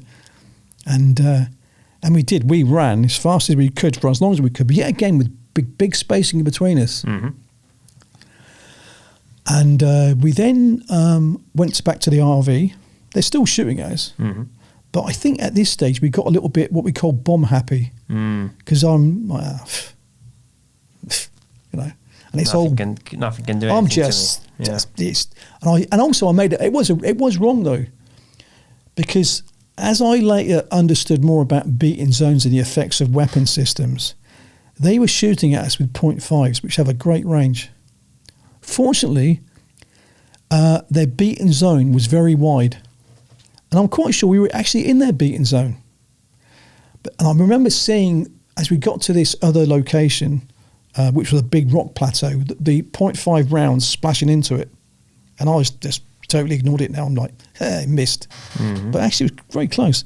We got the other section and then moved out very quickly. We didn't move as running at a pace. We just moved off with big spacing. We're now about 1,000 metres from them. And once we moved about 1 or 2 clicks away, we then stopped to just check everybody again. And the big one started to smoke because everybody started smoking then.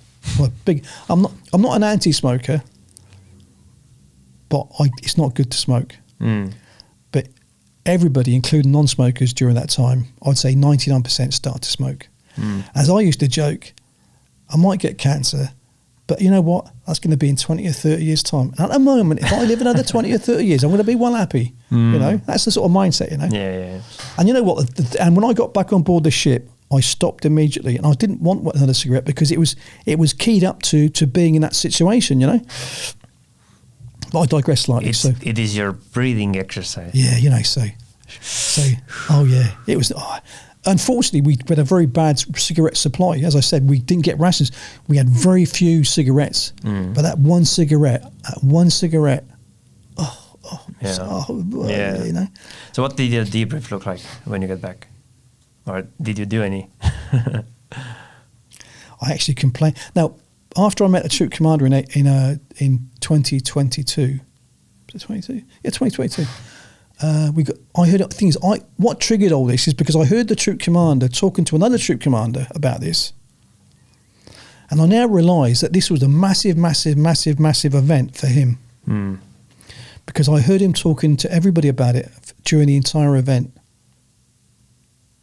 And that's when I started to look at it myself again. And also, during that time, I stayed in the same hotel with my dear friend Steve Newland, who was the section commander. And we'd never talked about this. I mentioned it earlier. We'd never talked about it. Now, he got shot, so he got taken out of it, and he went back on the hospital ship. And I think it is good. It is good, actually. It was finished. It was over. We're now going to go to Norway. So we never talked about it, except maybe occasionally we'd make a few jokes about anything funny we saw, you know, because it is always humour, especially in the more about the more bizarre and dangerous moments. You can find humour in it, you know. Like one of the guys, there's three of them, and an artillery round landed right in front of them, and actually one of the guys who survived it showed me the cone of fire that it had made. But the troop sergeant got hit by a small piece, not shrapnel, but a small piece of rock. And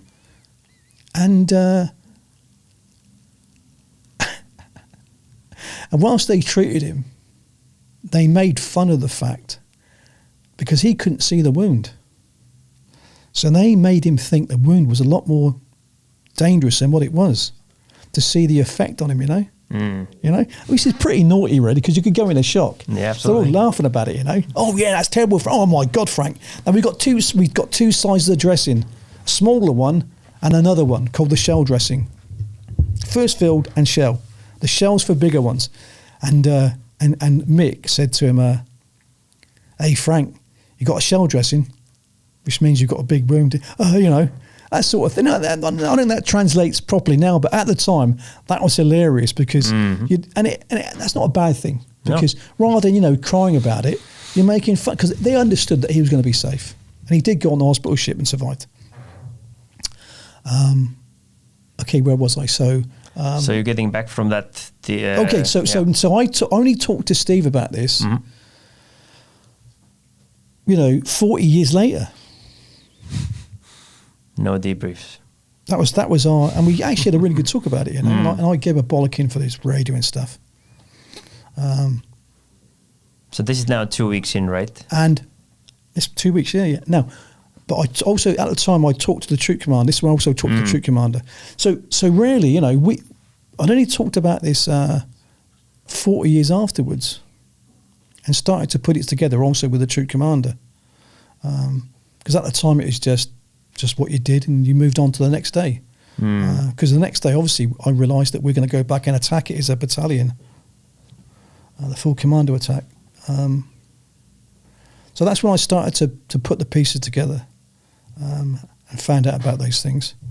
Yeah, so we got back to our position underneath Mount Kent, and I remember. It was the only time I can remember waking up. Now, our sleeping bags was so-called Arctic sleeping bags, which we had because we're an Arctic unit. And it had a plastic outer, not a bivvy bag, but a plastic outer, which was of no real use. But I used it this night. I just got into the plastic outer, and I laid there, and I immediately went unconscious. It was not sleep, it was unconscious. I just went unconscious. Yeah. You know, but I remember waking up. And I say that because at no other time do I remember waking up. And I woke up, and I felt so refreshed, like I'd been in a 5-star hotel. Yeah, again, everything's relative to its situation. And we made a cup of hot chocolate. Yeah, again, we put together our heating tablets, and we made one big cup of hot chocolate which came in your Arctic ration pack. And I remember sipping that hot chocolate. Oh, it felt so good. And yet again, I could feel my body being, because there's a lot of calories in that hot chocolate. I could feel my body, and then a cigarette. Oh, yeah, man. Our debrief was, our section got called over to the CO, who congratulated us and said that our Y troop, which is our intelligence troop, signals intelligence troop, said they'd intercepted a contact report from the Argentinians saying that we'd killed 6. That's exactly what he told me, or told us. Mm-hmm. That stuck in my mind. And we had no casualties. We had no casualties. Except we had one sprained ankle, which I thought was amusing. Because you know what? I met somebody in a bar in Plymouth who was actually in that OP party we dropped off. And I don't know, I was with my girlfriend at the time, and I don't know how the hell we got onto this subject. Much of this, because we didn't talk about these things, but something must have been mentioned. And I went, oh yeah, I was on that fighting patrol. He said, I was on that OP. He said, we thought you got massacred. I said, no, we had a sprained ankle. and we ran away. And we got that running away, laughing, saying, run away, run away. And it's pretty crazy that so much time later, people still didn't know what happened with the section who went forward. No. It's pretty crazy. Yeah, so that was, and I actually did make a point to the troop commander about this, about we didn't get a proper debrief. Maybe just the troop commander gave it, but saying that, I also saw lots of things he didn't see. So he should have talked to all of us, and that's also what we're taught. But at the time, I'm not thinking about this, and I'm just glad that I'm alive. Glad that I had some sleep. Glad that I've had this hot chocolate, and yeah. So how did the attack go, and what happened after that? What, the actual attack itself? So with the attack itself, Julian Thompson, the brigade commander, said it was the most successful and best planned attack of the entire campaign. Another patrol that had been done was to recce a route in, which was to be from their rear, because they'd made more of a horseshoe type defence and not an all-round defence. And they'd cover their rear or ass literally with a minefield. They're very good at that. So yet again, we being what we are, okay, we're not going to, if you've got all your defences to the front, we're going to come from your rear. Okay, so you've got a minefield. Well, guess what? We're going to go through your minefield then. So that's just what we did. So a recce patrol went out, led by a troop sergeant, which is unusual, and he received a military medal for this. He found a route through the minefield, or he found a route. He marked a route through. They did meet the enemy that night, but they played a game of cat and mouse and managed to withdraw without being a major firefight. When yet again, with the information gained, enabled the CO to move through the rear of the position to come from the least expected axis of attack. Because yet again, one of the big mistakes the Argentinians always made, they'd seen too many American movies. They always thought we were going to come gung-ho, smashing through the front. And if and in daylight, and of course, if we'd done that in daylight, we'd have been massacred. They had 11.5 machine guns, great artillery fire, and of course, 300 plus men shooting from trenches. We'd have been annihilated. So what did we do? We came at 2 o'clock in the morning, and we went through a minefield, and we got within 30 metres or less of the first positions until they understood what was happening. That's what I call a good commando attack. So what happened was, before this, they were going to send out another. I found this out only recently. They were going to send out another patrol to do the same thing. And I don't know why, because I think because we were so successful, I think that the CEO got overconfident on this, and he thought he'd go back in and upset them again. But when I got told about this at 20, I heard that it was 3 troop commanders talking about it with our troop commander, and I could understand that they knew that they were going to get hammered if they did what we did. And they were quite right, because the Argentinians aren't stupid. The Argentinian troop commander, who's now the friend with my troop commander, he said they were expecting this and they'd planned for it, and they now had a good plan that if you came back and did that, they're going to do something about it. Which makes sense. Exactly. So every action has a reaction, and they did. For some reason, I don't know, but probably Brigade Headquarters, thankfully, halfway to the position, the troop got called back. And I know you found this out recently. And it's funny, when you know things are bad, you've got an instinct for it, and that troop knew. And I'd actually talked to other guys at that reunion about it who I knew were in that troop. They said, yeah, we just knew it was going to be bad. They were right. Okay, so that didn't happen. We got orders for the unit attack, which was for the night of the 11th and 12th of June 1982. I think it would have been two days maybe after, maximum 3 days after our fighting patrol. And I know that the brigade wanted to get on with this and hammer this in a one go because of the weather, the way that it's degrading the troops, or could degrade them eventually, losing ammunition, get on with it. So actually, when we did our attack, it was actually a brigade attack, because it wasn't just us.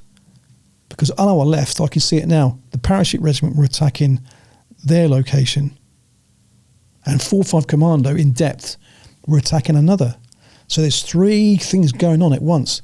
And again, awesome sight at night. It's amplified because at night. Anyway, I get on with so 2 or 3 days later, I can't remember exactly how long it was, we got our orders. And because I knew what was on that hill, I knew that I've got to do it. I'm going to do it, but I had a really bad feeling. Not bad feeling that I'm going to die, but just a really unpleasant feeling in the pit of my stomach, knowing that this could be my last night. And that's not a bad thing to have experienced that, because I think it gives you a great understanding of how good life is and how I want to live. That's why I get a bit pissed off, to be honest, when I hear people complain about stupid things, about wanting to kill themselves, or you don't know, life's great, sucker, get on with it. Again, we, like beasts of burden, we moved off with a massive weight of equipment to drop off into the Commando RV. We then went from there with just our belt orders in small packs with all our ammunition and stuff in. And yet again, in my case, like I said, I was carrying pushing, I think, 2,000 rounds. That was heavy. And we moved to our start line. And yet again, it seems simple, but the start line's got to be in the right place, because with all those men moving in extended line, if it's in the wrong place, you hit the enemy at the wrong angle. So getting there in darkness, undetected, is a skill in itself. And it's very hard. And it's 100 men. And we got there without being detected, and it was awesome. The Argentinians knew that something was up, because they were obviously expecting now an attack. And they kept on sending star shells up. And that was massive illumination. But without any orders, because it's training, when you hear the pop, you just lay down. When it's dark again, you get up. And 100 men did that with no noise. I think knowing that mistakes can cost lives also increase the ability to get it right and focus you even more. And that happened a number of times. But yet again, whilst they may have been aware that something could happen, they didn't know that we were there. And then I can see the silhouette of the mountain to my front, and then it started. And it started when somebody from somewhere fired. I think we fired first. And then, of course, it was the same thing as I've said before, really. The whole hill just exploded on us, and the tracers just floating down. And then we returned fire. But we are now quite close to their forward trenches. And because our fire was good also in return, it was like a battle of wills initially. So their fire, especially when we took their forward trenches in the initial rush, they started to get morally weak, I think, and you could see some of the fire slowing down. Now, we were expected to probably have to keep on fighting until daylight hours. But during a number of... And it is a lot slower as well. Things are slow. You're not having to do things... You're slow. You eat a bit, shit a bit. So you're taking cover, taking trenches, taking ground. And also what I always remember even more now, because now you see we are coming under absolutely direct artillery fire because they are firing on their own position because their men are in trenches and we're not. So the whole mountain is just zigzag with tracer fire, and you can hear the whistle, the pop, pop, pop, pop, pop of the shrapnel. That's the spent shrapnel. So imagine if you could see, it would just be a crisscross of metal.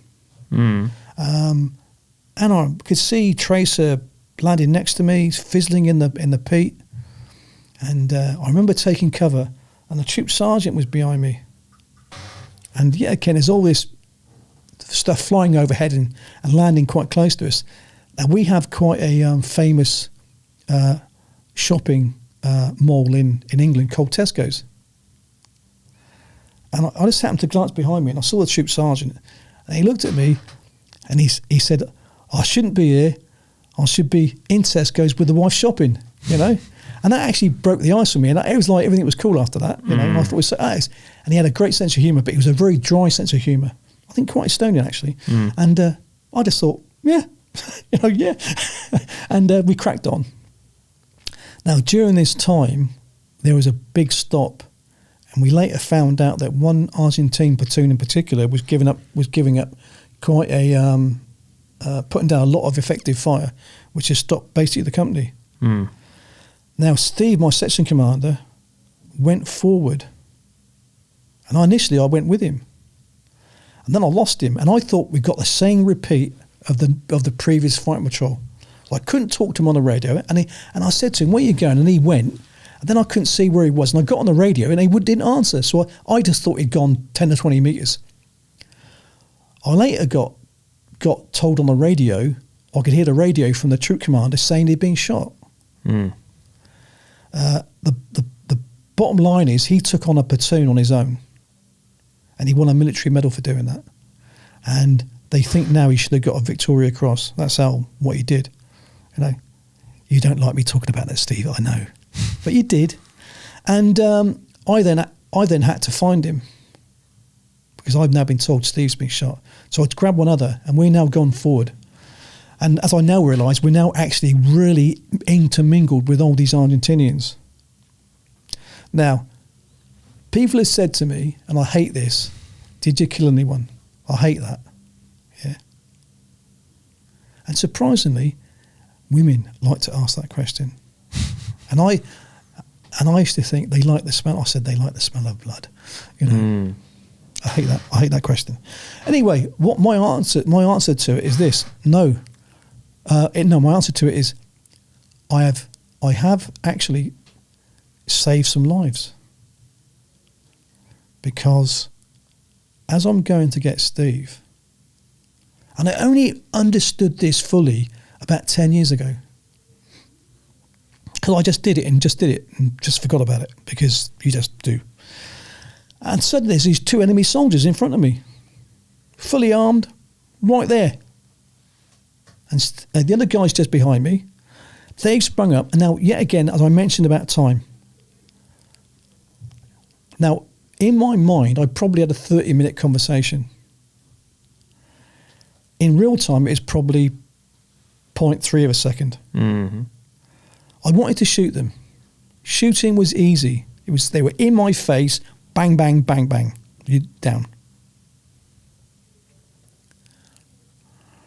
But I thought I could also take them prisoner. But I also knew I was taking a risk. And there's like 2 angels on your shoulder. One good, one bad. Go and shoot them. Go and shoot them, shoot them, shoot them. Don't shoot them, shoot them, don't shoot them. So I shouted "Arribos los manos," which means put your hands up in Spanish. And they did. And then me and Tony came up and we took their weapons, took their helmets off, and now we're checking all their equipment, and there's all this stuff flying about still. They were very worried about all this, stuff, and we didn't. Me and my buddy now, we just like, you just get past it, But we found we hadn't had cigarettes now for quite a long time. We found they had cigarettes. Now, from their perspective, they must have thought these guys are crazy, because we found some cigarettes and we lit a cigarette. Obviously, yeah, we stole their cigarettes. We took their cigarettes. They were quite happy. That's the only thing we wanted. We took their cigarettes and we lit a cigarette up. We lit a cigarette up straight away. We patted them down and then sent them to the rear. I think I might have we sent them to the troop sergeant. And I then knelt down behind a big rock to now decide, take a look at the battlefield, see where it's, I'm going to use where, there's nowhere it's safe to go, but what's the safest route possible in this situation, and to find Steve. And I got a tap on the shoulder. 3 Argentinians fully armed. And they surrendered to me. Now, as I later understood, they were actually behind me in a rock. There was it's like a sort of mushroom type rock, but it's very low. Mm-hmm. And actually, one of the other corporals that night was killed under the same location, trying to take the same location. And they'd been underneath this cover, watching me. And if I'd shot those 2, they would have shot me. And me and Tony would have been dead. No doubt about that. No doubt about that.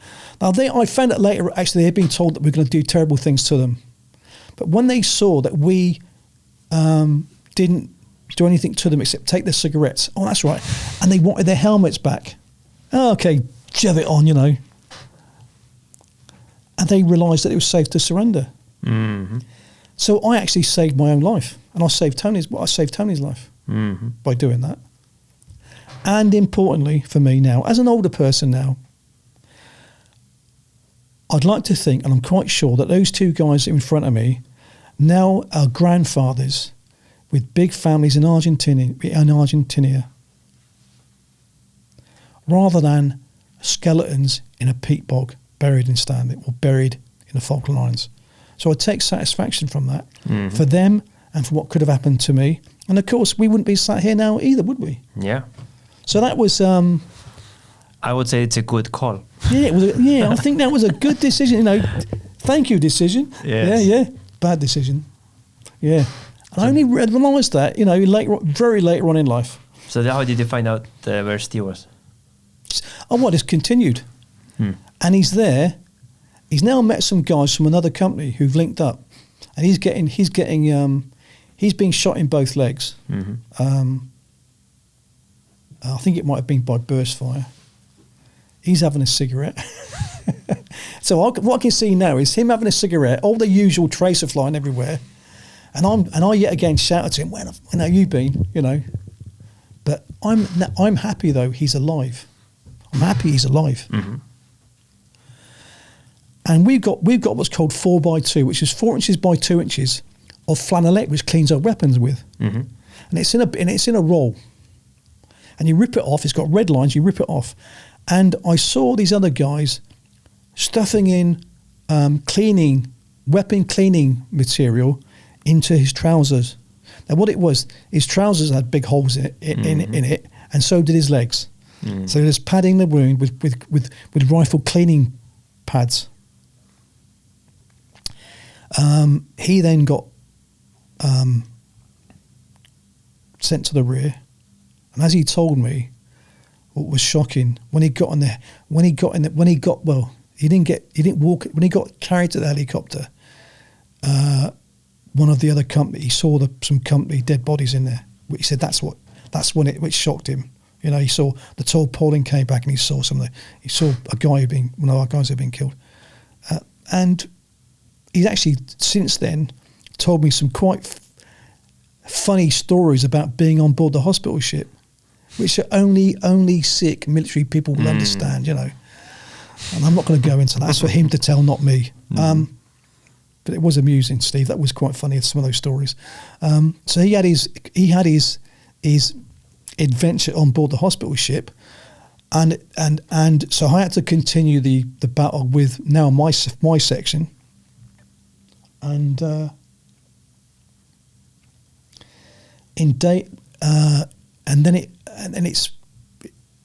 we got to the top of the mountain, and you could now see, because of all the star shells and the ammunition being used, you could see quite a distance. And the plateau at the bottom of the mountain, you could see these ant-like creatures running away. And so we cleared the mountain, and the ones we didn't kill or capture were now running, or breaking contact. But it's really, I would say, a non-fighting withdrawal. You know? And I was quite happy for that. Yeah, run away. Don't stay in because they had excellent trenches. Their machine gun positions, the main ones, which were .5 machine guns, were actually concrete, or they were rocks with wire held together. And those rocks, we're talking, this thick. We had .5 machine guns in, and literally ammunition, .5 ammunition, which would be stacked to the height of this ceiling, half the size of this room. That is by each gun emplacement. And taking out those gun emplacements, if I go back a little bit, that was holding us up. Now, we dropped off, and I mentioned before those Milans, the Milan anti-tank rocket. These are the big ones. These are the big boys. So, due to the coordination of this is how things build up. We are being supported by support company who, during the attack, come up behind us. They then they have a firing line of Milan missiles, and they are being controlled to fire the missiles into the machine gun positions on our identification. So as we're moving up and taking cover, sometimes you just know, or you can hear it. You take cover, and the wire from the tow missile trickles down, and then bang, bang, bang, because what they were doing was they were firing them in banks of missiles, left, right, on, and they destroyed it. And that's what I saw. Bang, bang, bang. And yet again, you could feel that. You could feel that, like being punched in the face.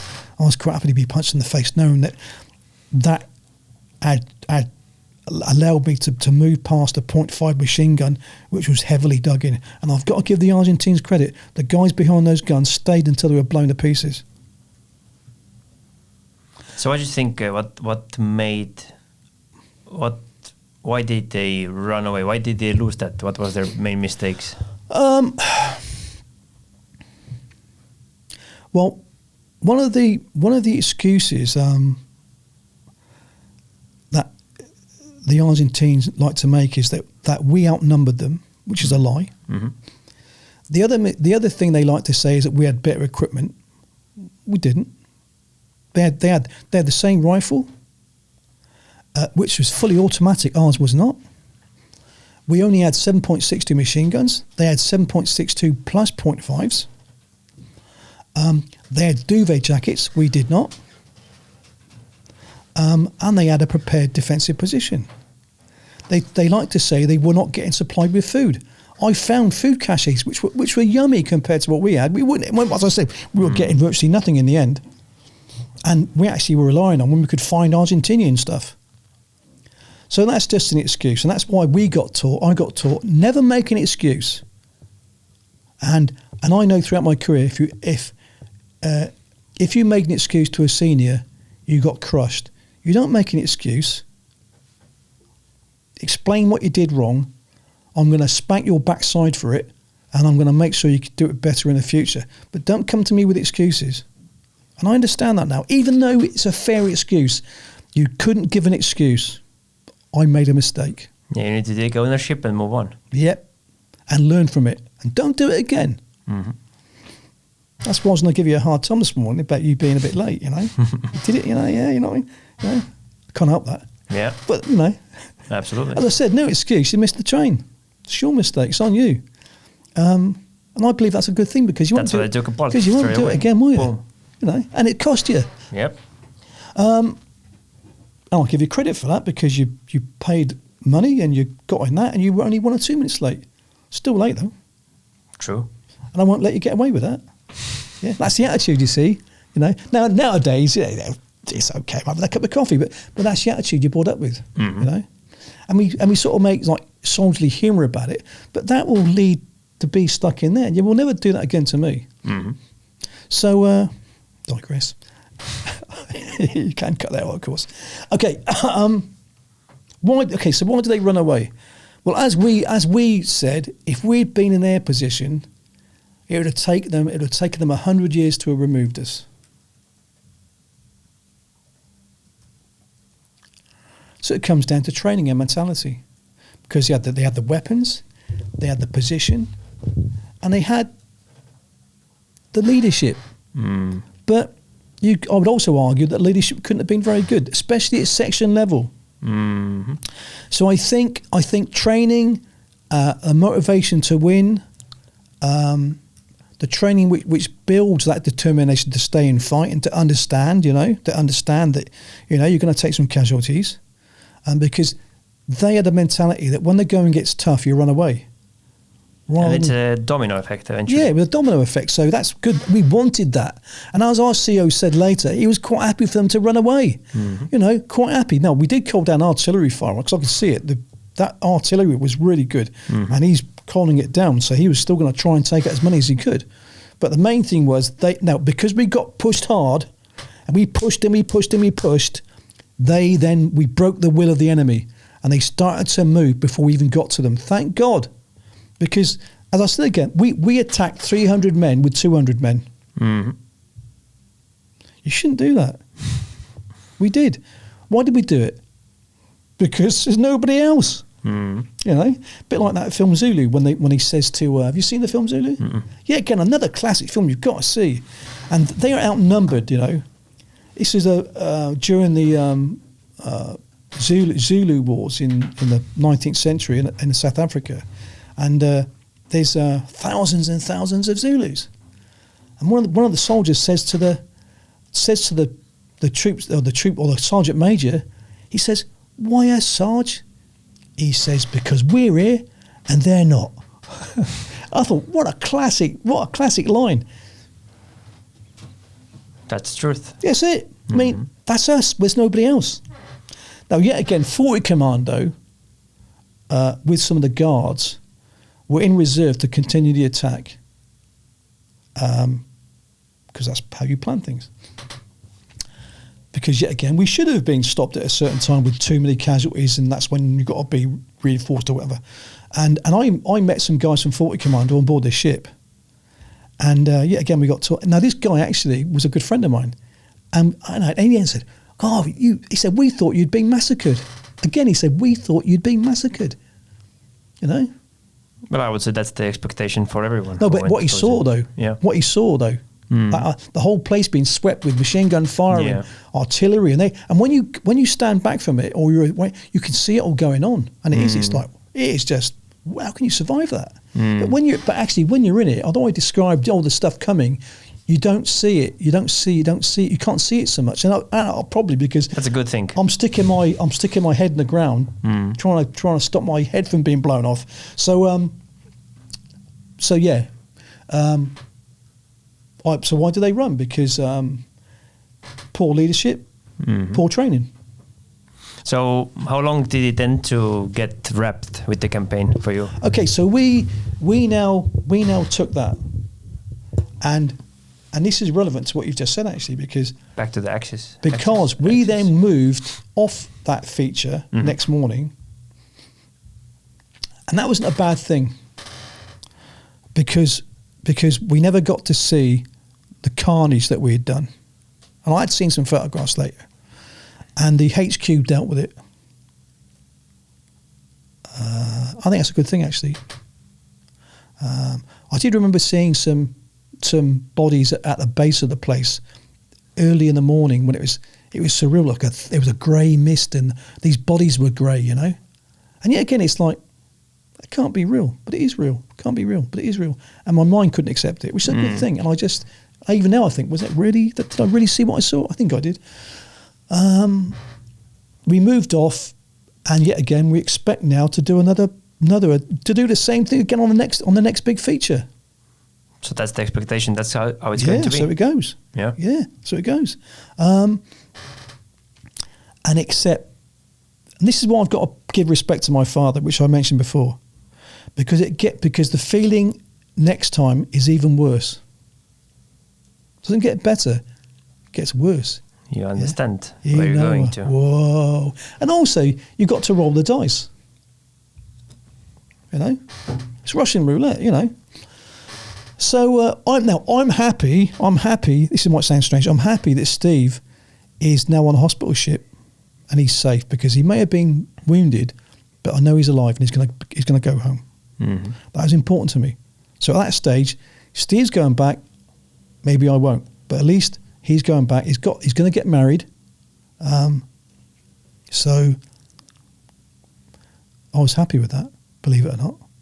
So yes, Steve, I was quite glad you were shot. As I told my dad, Steve got shot, I got promoted. What happened? I shot him.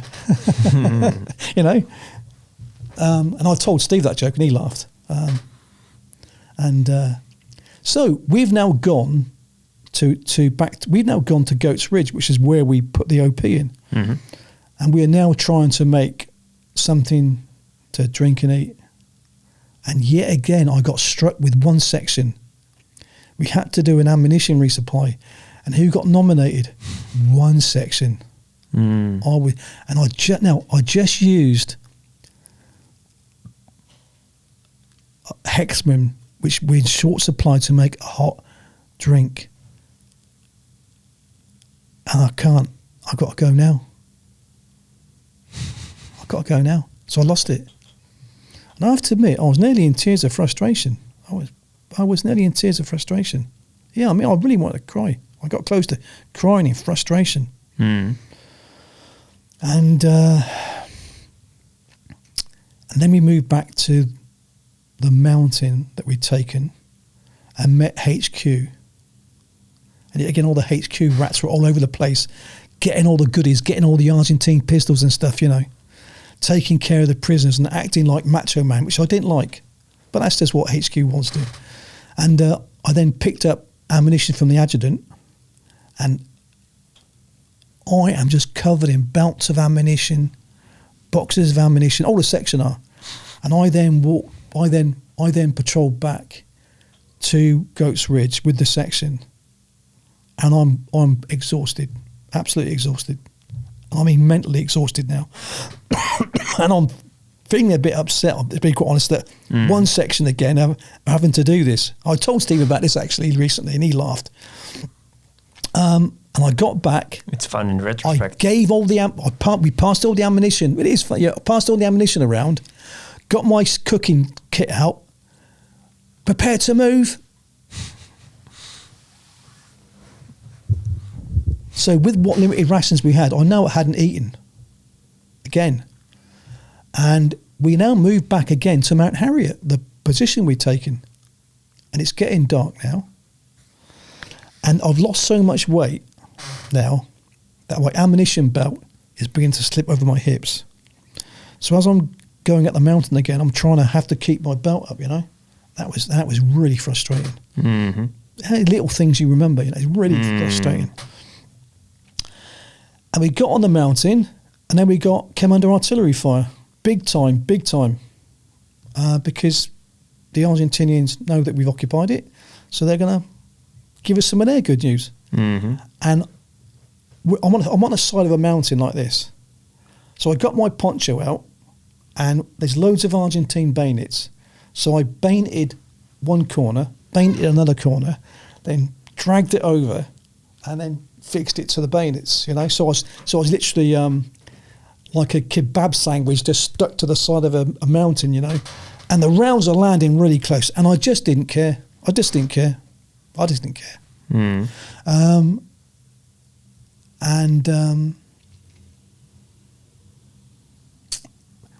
Next morning, I was now finding rocks to take cover in, which was fortunate because during daylight we really got hit by Argentine fire. Really got hit. So after being strapped in with Argentinian bayonets and a British military poncho on the side of a mountain, while getting heavily artilleried, daybreak came, and it basically then continued all day. We had one guy killed, and we had quite a few guys suffered shrapnel wounds. What prevented us from taking more casualties was the fact that the ground was very soft, and also there was large rocks. And I actually managed to squeeze in. It's amazing this. There's two massive oblong-shaped rocks, and there was a gap like this, and I managed to squeeze in between it with me and my buddy, you know. So I felt quite safe then, especially because you can hear the artillery rounds coming in. And I then saw another buddy of mine, Kev Dale. I talk to actually still, and he was stood there, and I could hear an enormous clunk. And the rock that he was standing under had been hit directly by an artillery shell, and it was a dud. And that probably saved his life, or in a minimum serious injury. And then later on that night, we were on standby to move again, and maybe to move through and support the next attack. So I got to see the attack on Mount Tumbledown by the Scots Guards. You know? So I now got to see it. And then the battle plan was that once they'd taken it, we would then move through them, so on and so forth. So we actually got to Stanley, and then street fighting in Stanley. However, after taking Mount Tumbledown, and the Paris taking their objective, I'm still on Mount Harriet, and very suddenly we were told there's a ceasefire, and everything stopped. And for the first time, the troop sergeant was able to bring us cigarettes that had been bought up, and he also bought up some mail. So now I'm having a cigarette, and I'm reading a letter from my sister who lives in America, saying how proud the Brit community was of what we were doing. And I thought, this is bizarre. So now I'm beginning to think maybe it's over. Mm-hmm. Maybe I haven't got to do another battalion attack tonight or tomorrow, and so on and so forth. And then we got told, prepare to move. Now, it was only a preliminary ceasefire, and as I later found out, the brigade commander wanted to have a show of force to also intimidate them, and also to get as much of the brigade as far forward as possible. So if we should have to continue the attack, you've already taken ground. Mm. And well, I'm not sure the time frame, but sometime later, whether it was 5 minutes or 5 hours, there was what I can only describe as a swarm of helicopters of every shape and size that I'd never seen before. And they came and they picked up as many of the brigade as possible. And as I later found out, that every form of helicopter had been marshalled together to get us to be able to push forward down into the valley, which took us into where I used to live, Moody Brook, and which was on the edge of Stanley, the main defensive position, and you could say the artery HQ of the Argentine army. And that was fascinating in itself to see all these helicopters come in. And yet again, there's no peacetime regulations. The helicopters were just double, or if not more, just crammed in like sardines. There's now 2 door gunners, and all the helicopters hovered at the same height until they all swarmed together. And I remember looking out the window, and it was like, now it reminded me of the Apocalypse Now film again. Dum da da da da da da da da, when they go and attack the village. Yep. So in my mind, my mind is playing the music to me as I'm in this helicopter. Mm-hmm. It was an awesome experience.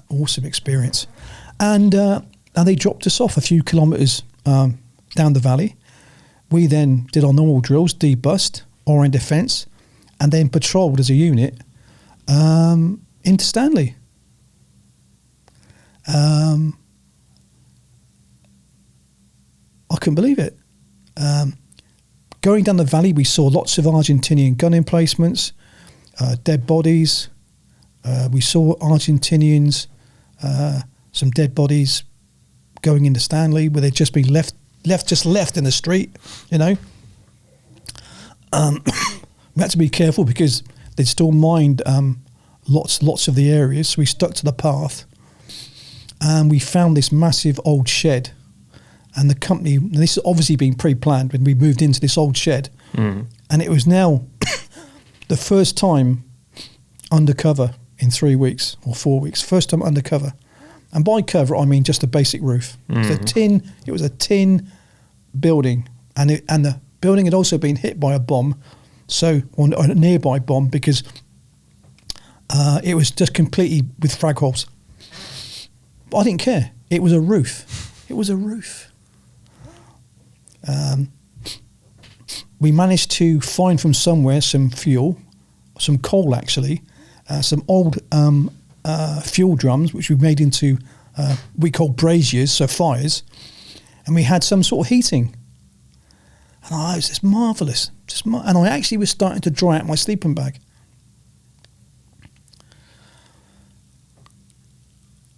As I now know, just sometime during that phase, our general, along with the Argentinian general, had signed a formal surrender. And we've now got 2 weeks before we left. And what happened in that time, we did prisoner handling, and we also used the prisoners to clean up as much of the area as possible. So I got detailed off. For example, we all did this, by the way. I took my section, and we were given prisoners. I learnt how to handle them, which was quite an interesting thing, because you don't normally get to do this. Mm-hmm. So I'm dealing with real prisoners. Mm-hmm. And I found actually treating them well was the key. So as always an English speaker, so I'd say, who speaks English? Okay, come here.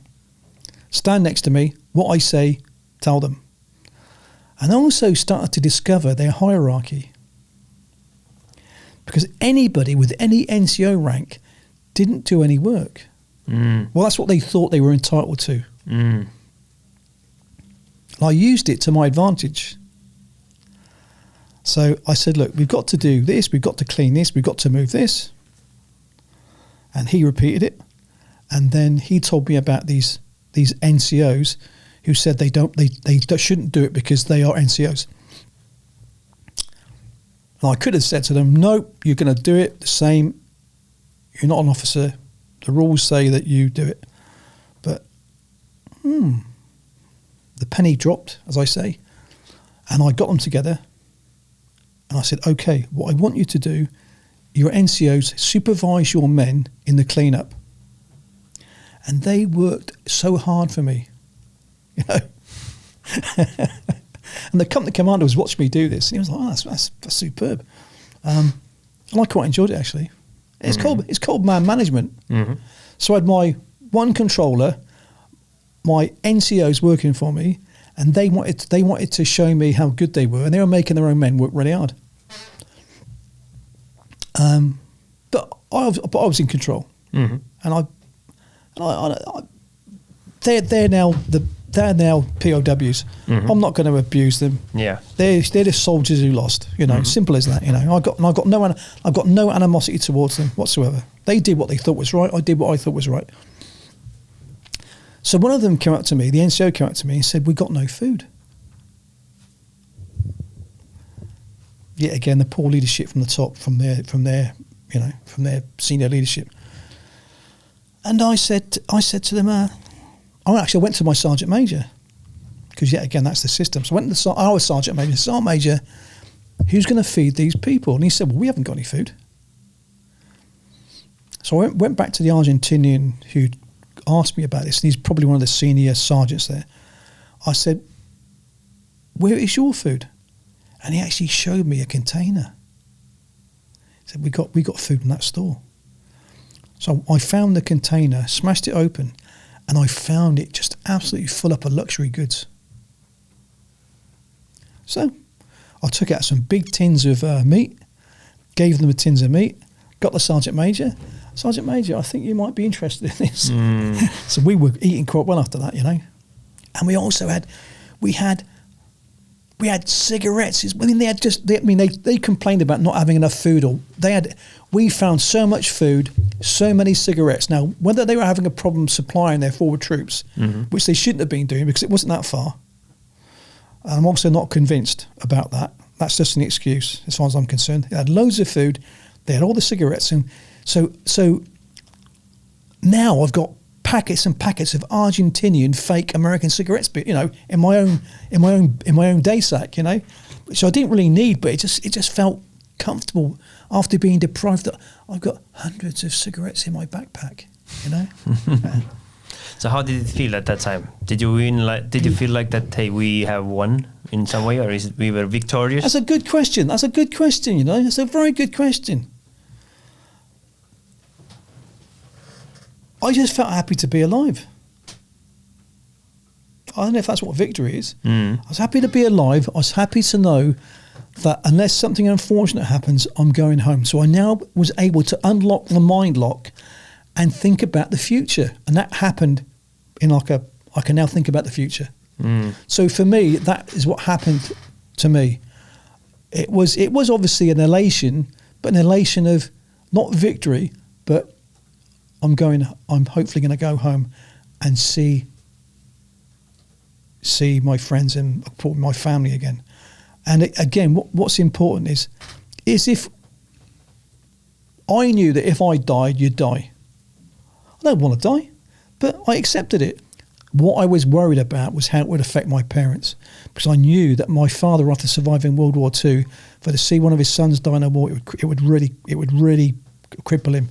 And my younger brother told me exactly that. And he said that my mother was going through emotional breakdowns every day because of this. So I didn't have those problems. They did, which I didn't understand then as a young guy. You're a bit selfish that way.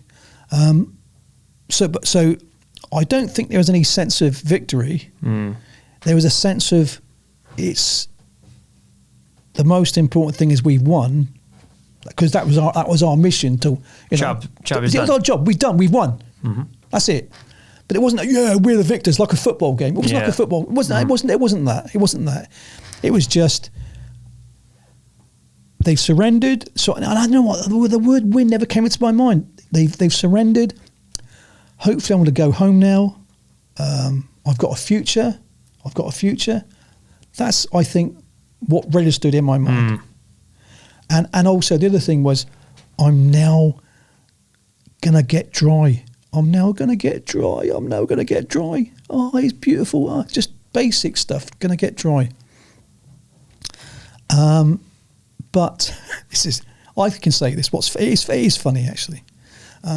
So now I'm getting dry, and for the first time, my sleeping bag is dried out, and I shit myself.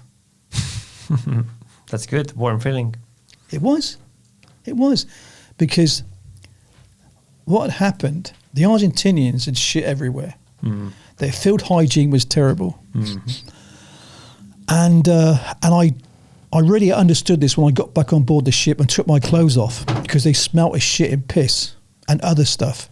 Because when we were doing the attack, and when you were crawling through the ground and stuff, the terrain, you were crawling through their shit, because they'd been shitting everywhere. And that brought the whole company down with dysentery. That's a line of defense. You would. I'll tell you what, they actually had sort of NBC, nuclear, biological, chemical warfare against us, the bastards. So, the Sergeant Major, who actually died last year, rest in peace, good bloke, he got it first. And he was miserable, yeah? So when we got it, he understood, because this was very debilitating. So what happened was this. I'm in my sleeping bag. I woke up and I turned. I'm on my side and I felt warm stuff slide down my backside. Huh? And I knew I could, my stomach's gurgling, and I got up and I understood that I shit myself in my sleeping bag. It was dysentery. And it hit me, it hits you in one go, immediately. You haven't got it, you got it. And as I'm getting up to walk it, and I built it, one section, we built the field toilet. So you dig a hole in the ground, basically, and you find something to hold on to so you don't fall into it. And I found something that you could sit on, you know? And as I'm walking outside, I shit myself again. As I got outside, I ripped my trousers down, and I'm also now I'm vomiting. I'm vomiting at the same time, so it's pouring out of my backside, and it's pouring out of my mouth. And it's amazing that the body can have so much liquid. Bearing in mind, I'm very underweight now, and my body has still got such a volume of liquid in vomit. And it was like a horror movie, you know? And it poured out, and it poured out, and it poured out. Got back to my sleeping bag. I had to shake it as best as I could, get back in it. And next day, I was meant to go and take my guys and do prisoner handling at the airport where they were, and I couldn't do it. I said I can't do it. My whole body was drained of any strength whatsoever. I was like a completely weak kitten. And I had to lay in my bag all day. Fortunately, not eating and not moving, and I was okay in 24 hours. That's very good, actually. I was okay in 24 hours. If we'd got that in the mountains, that would have been a really big problem. And I think most people in the company actually got that dysentery for a short time, where they got it, their bodies just turned to liquid, and without eating anything, they managed to recover. So we were lucky there, because it can stay for weeks. I remember that. Yeah, that's nice. And that's a good way of winning. So now, yet again, because I'd kept some dry clothing, I now used it, and I changed my trousers, you know. But it's something worth mentioning, because it's part of war, and it's part of things you don't normally read about. That's the true version of it. Yeah, it's true. I shit myself. Yeah, it was horrible. So also during that time, we were also going up. Before I was ill, I also had a chance to actually go up and deal with prisoners at the airport. So that's a real fascinating experience, because now you've got thousands of prisoners, and it was our job to secure the area. They then came through us. We searched them, so we stripped them of weapons, their equipment, and then in batches we escorted them to the ship to be taken back to Argentina. And of course, on the ship there's now the rear echelon guys. That's their job. Mm-hmm. Our job was to basically make sure they're not armed and they're escorted to the ship. And yeah, again, that was a unique experience. I had an Argentine battalion report to me. And I had the commanding officer come out to me, salute me with his sergeant major, hand his battalion over to me, and I knew it was infantry because he and his men were respectful and in order, because the rear echelon were rabble. Seen similar things like this in any army. Mm-hmm. And I had respect for him, and to this day I regret I didn't salute him back. I couldn't bring myself to do it. I was wrong, actually, I admit that, but I couldn't bring myself to do it because to me, he was the enemy, and 2 or 3 days ago, we'd have been trying to kill each other. So I found it a hard mental bridge to cross to now salute the enemy. I couldn't do that. But now, as an older person, understanding things more, and you do get a bit softer with this, and military etiquette also, I should have saluted him back, but I couldn't. At the time I couldn't do it. But I did treat him and his men with a certain respect, and I just asked him, told them what I wanted them to do, and he then got his soldiers to do it for me. And we're talking hundreds of his battalion. Mm-hmm. That was a surreal experience and a nice memory to have, actually.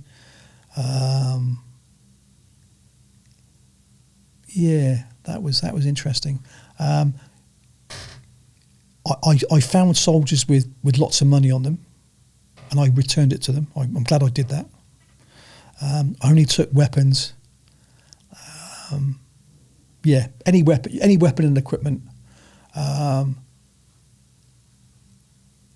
And there were so many pistols, so many Browning automatics, so many 4.5s. And I said to the guys, when you take these weapons, do not put them in your pockets or your equipment, because I noticed that they were getting quite angry about us taking their equipment as personal, Again, man management. So we threw it down, and when they went, we took it. Because this is what they were doing. If you did that, they started to smash it. Yeah. And I was going back. I had a 9mm pistol in my jacket. I had a 4.5 on my belt. I was giving pistols away, Mm-hmm. In the end, though, we had to throw them away because they wouldn't let us take them back. And then you're back to the cruising again. Back towards home. So cut a long story short, we did this. We also, as a military operation, went in an extended line and cleared Stanley. We cleared Stanley and pushed all the former enemy. Well, they were still the enemy back. We helped to clean up Stanley. We helped to transport prisoners back to the ship after the normal military expediencies, and then we got given orders to move back on board the Canberra. And that was a pretty good moment. And what was very interesting for me was that I'd left the island once before. And you go to the jetty in Stanley and get picked up by a boat, in this case a landing craft, yeah? And after it being on the island for 1 year, in 1978-79, to leave the island after a year was just a beautiful experience to go home and the island's got very little on it, for a young guy. So, mm-hmm. And if you can think of a spot in your memory or your experiences which was so great, such a beautiful experience that you had, and then one day in the future you can do it again. So I stood on the jetty again, and I really savoured the moment. I'm actually now stood here doing something I would think about with great enjoyment, and I'm here doing it again, but now after a war, which gave it even more spice and flavour. And to get back on board the ship, that was an experience, because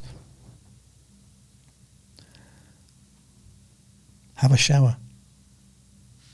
Oh. And I took all my equipment off, had a shower, and when I came back into the room, it absolutely smelled of piss and shit and other stuff, you know.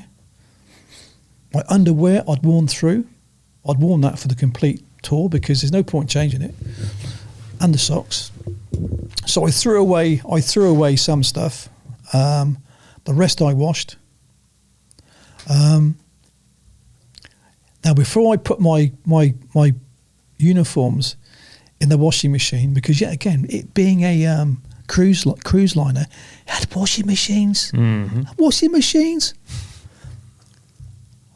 So I'm going through my combat jacket, and I found a grenade in a pocket. I'm like, oops. We got so used to carrying all this stuff in your pockets that, oh my God. I'm thinking, you know, thank God I didn't put that in the washing machine.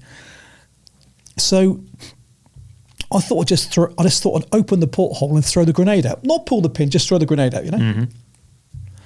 But yet again, we are taught and I teach, before you throw a grenade, look, check, there's no friendly forces and you know where you're going to throw it. So instinctively, I stuck my head out of the porthole to look down, and there was a little boat underneath the porthole. Mm. And I was like, because if I dropped that live grenade, regardless of pulling the pin out, it'd have been quite embarrassing, and I could have got myself in quite a bit of trouble. So I put the grenade back in a drawer somewhere, Mm-hmm. and that night, without pulling the pin, I just threw it overboard into the South Atlantic, where it rested. Where it rests today. Yeah. You know. So did you start running again as well on your back? Yes, I did. Yeah. Because you know what? So I've got back that day on the ship. Yeah. And I've had a shower. I'm in fresh clothes. Oh, it's so beautiful feeling. And I sat down and had some. Now I say sat down, and I mean sat. I'm on a chair, and it felt unusual. Mm. And I sit at a table eating. It felt unusual. It was. You had to get used to it again. It was like a king of the world. Oh, it was lovely. Oh, but lovely. It was just lovely. I can imagine. That's why I really enjoy the I promote the simple things in life. I really appreciate it. And you get again having food, good food, and on a plate, on a table, sat in a chair. And so you could feel your sensations were completely amped up. And I always got to say this, going back to Stanley, when we got some Argentine rations, we also found a tin of mixed fruit. And I ate the mixed fruit, and my whole body. No, it wasn't mixed fruit. No, it was mixed fruit. But before this, an Argentine colonel gave me and I wrote about this. He gave me a can of Fanta orange, and it was from a field. It was from a field fridge, and that was like the best drink I've tasted in my whole life. My whole body could taste it. I could taste it in my body. I could taste it in my toes. Mm-hmm. Which I think you only can appreciate when you've been starving. So I'm on board the ship now. I've had a shower.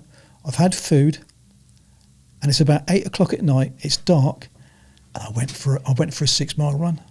That's how crazy I was. You know. Went for a 6. Now that then cleaned out all the shit from my lungs, and also cleaned out my brain.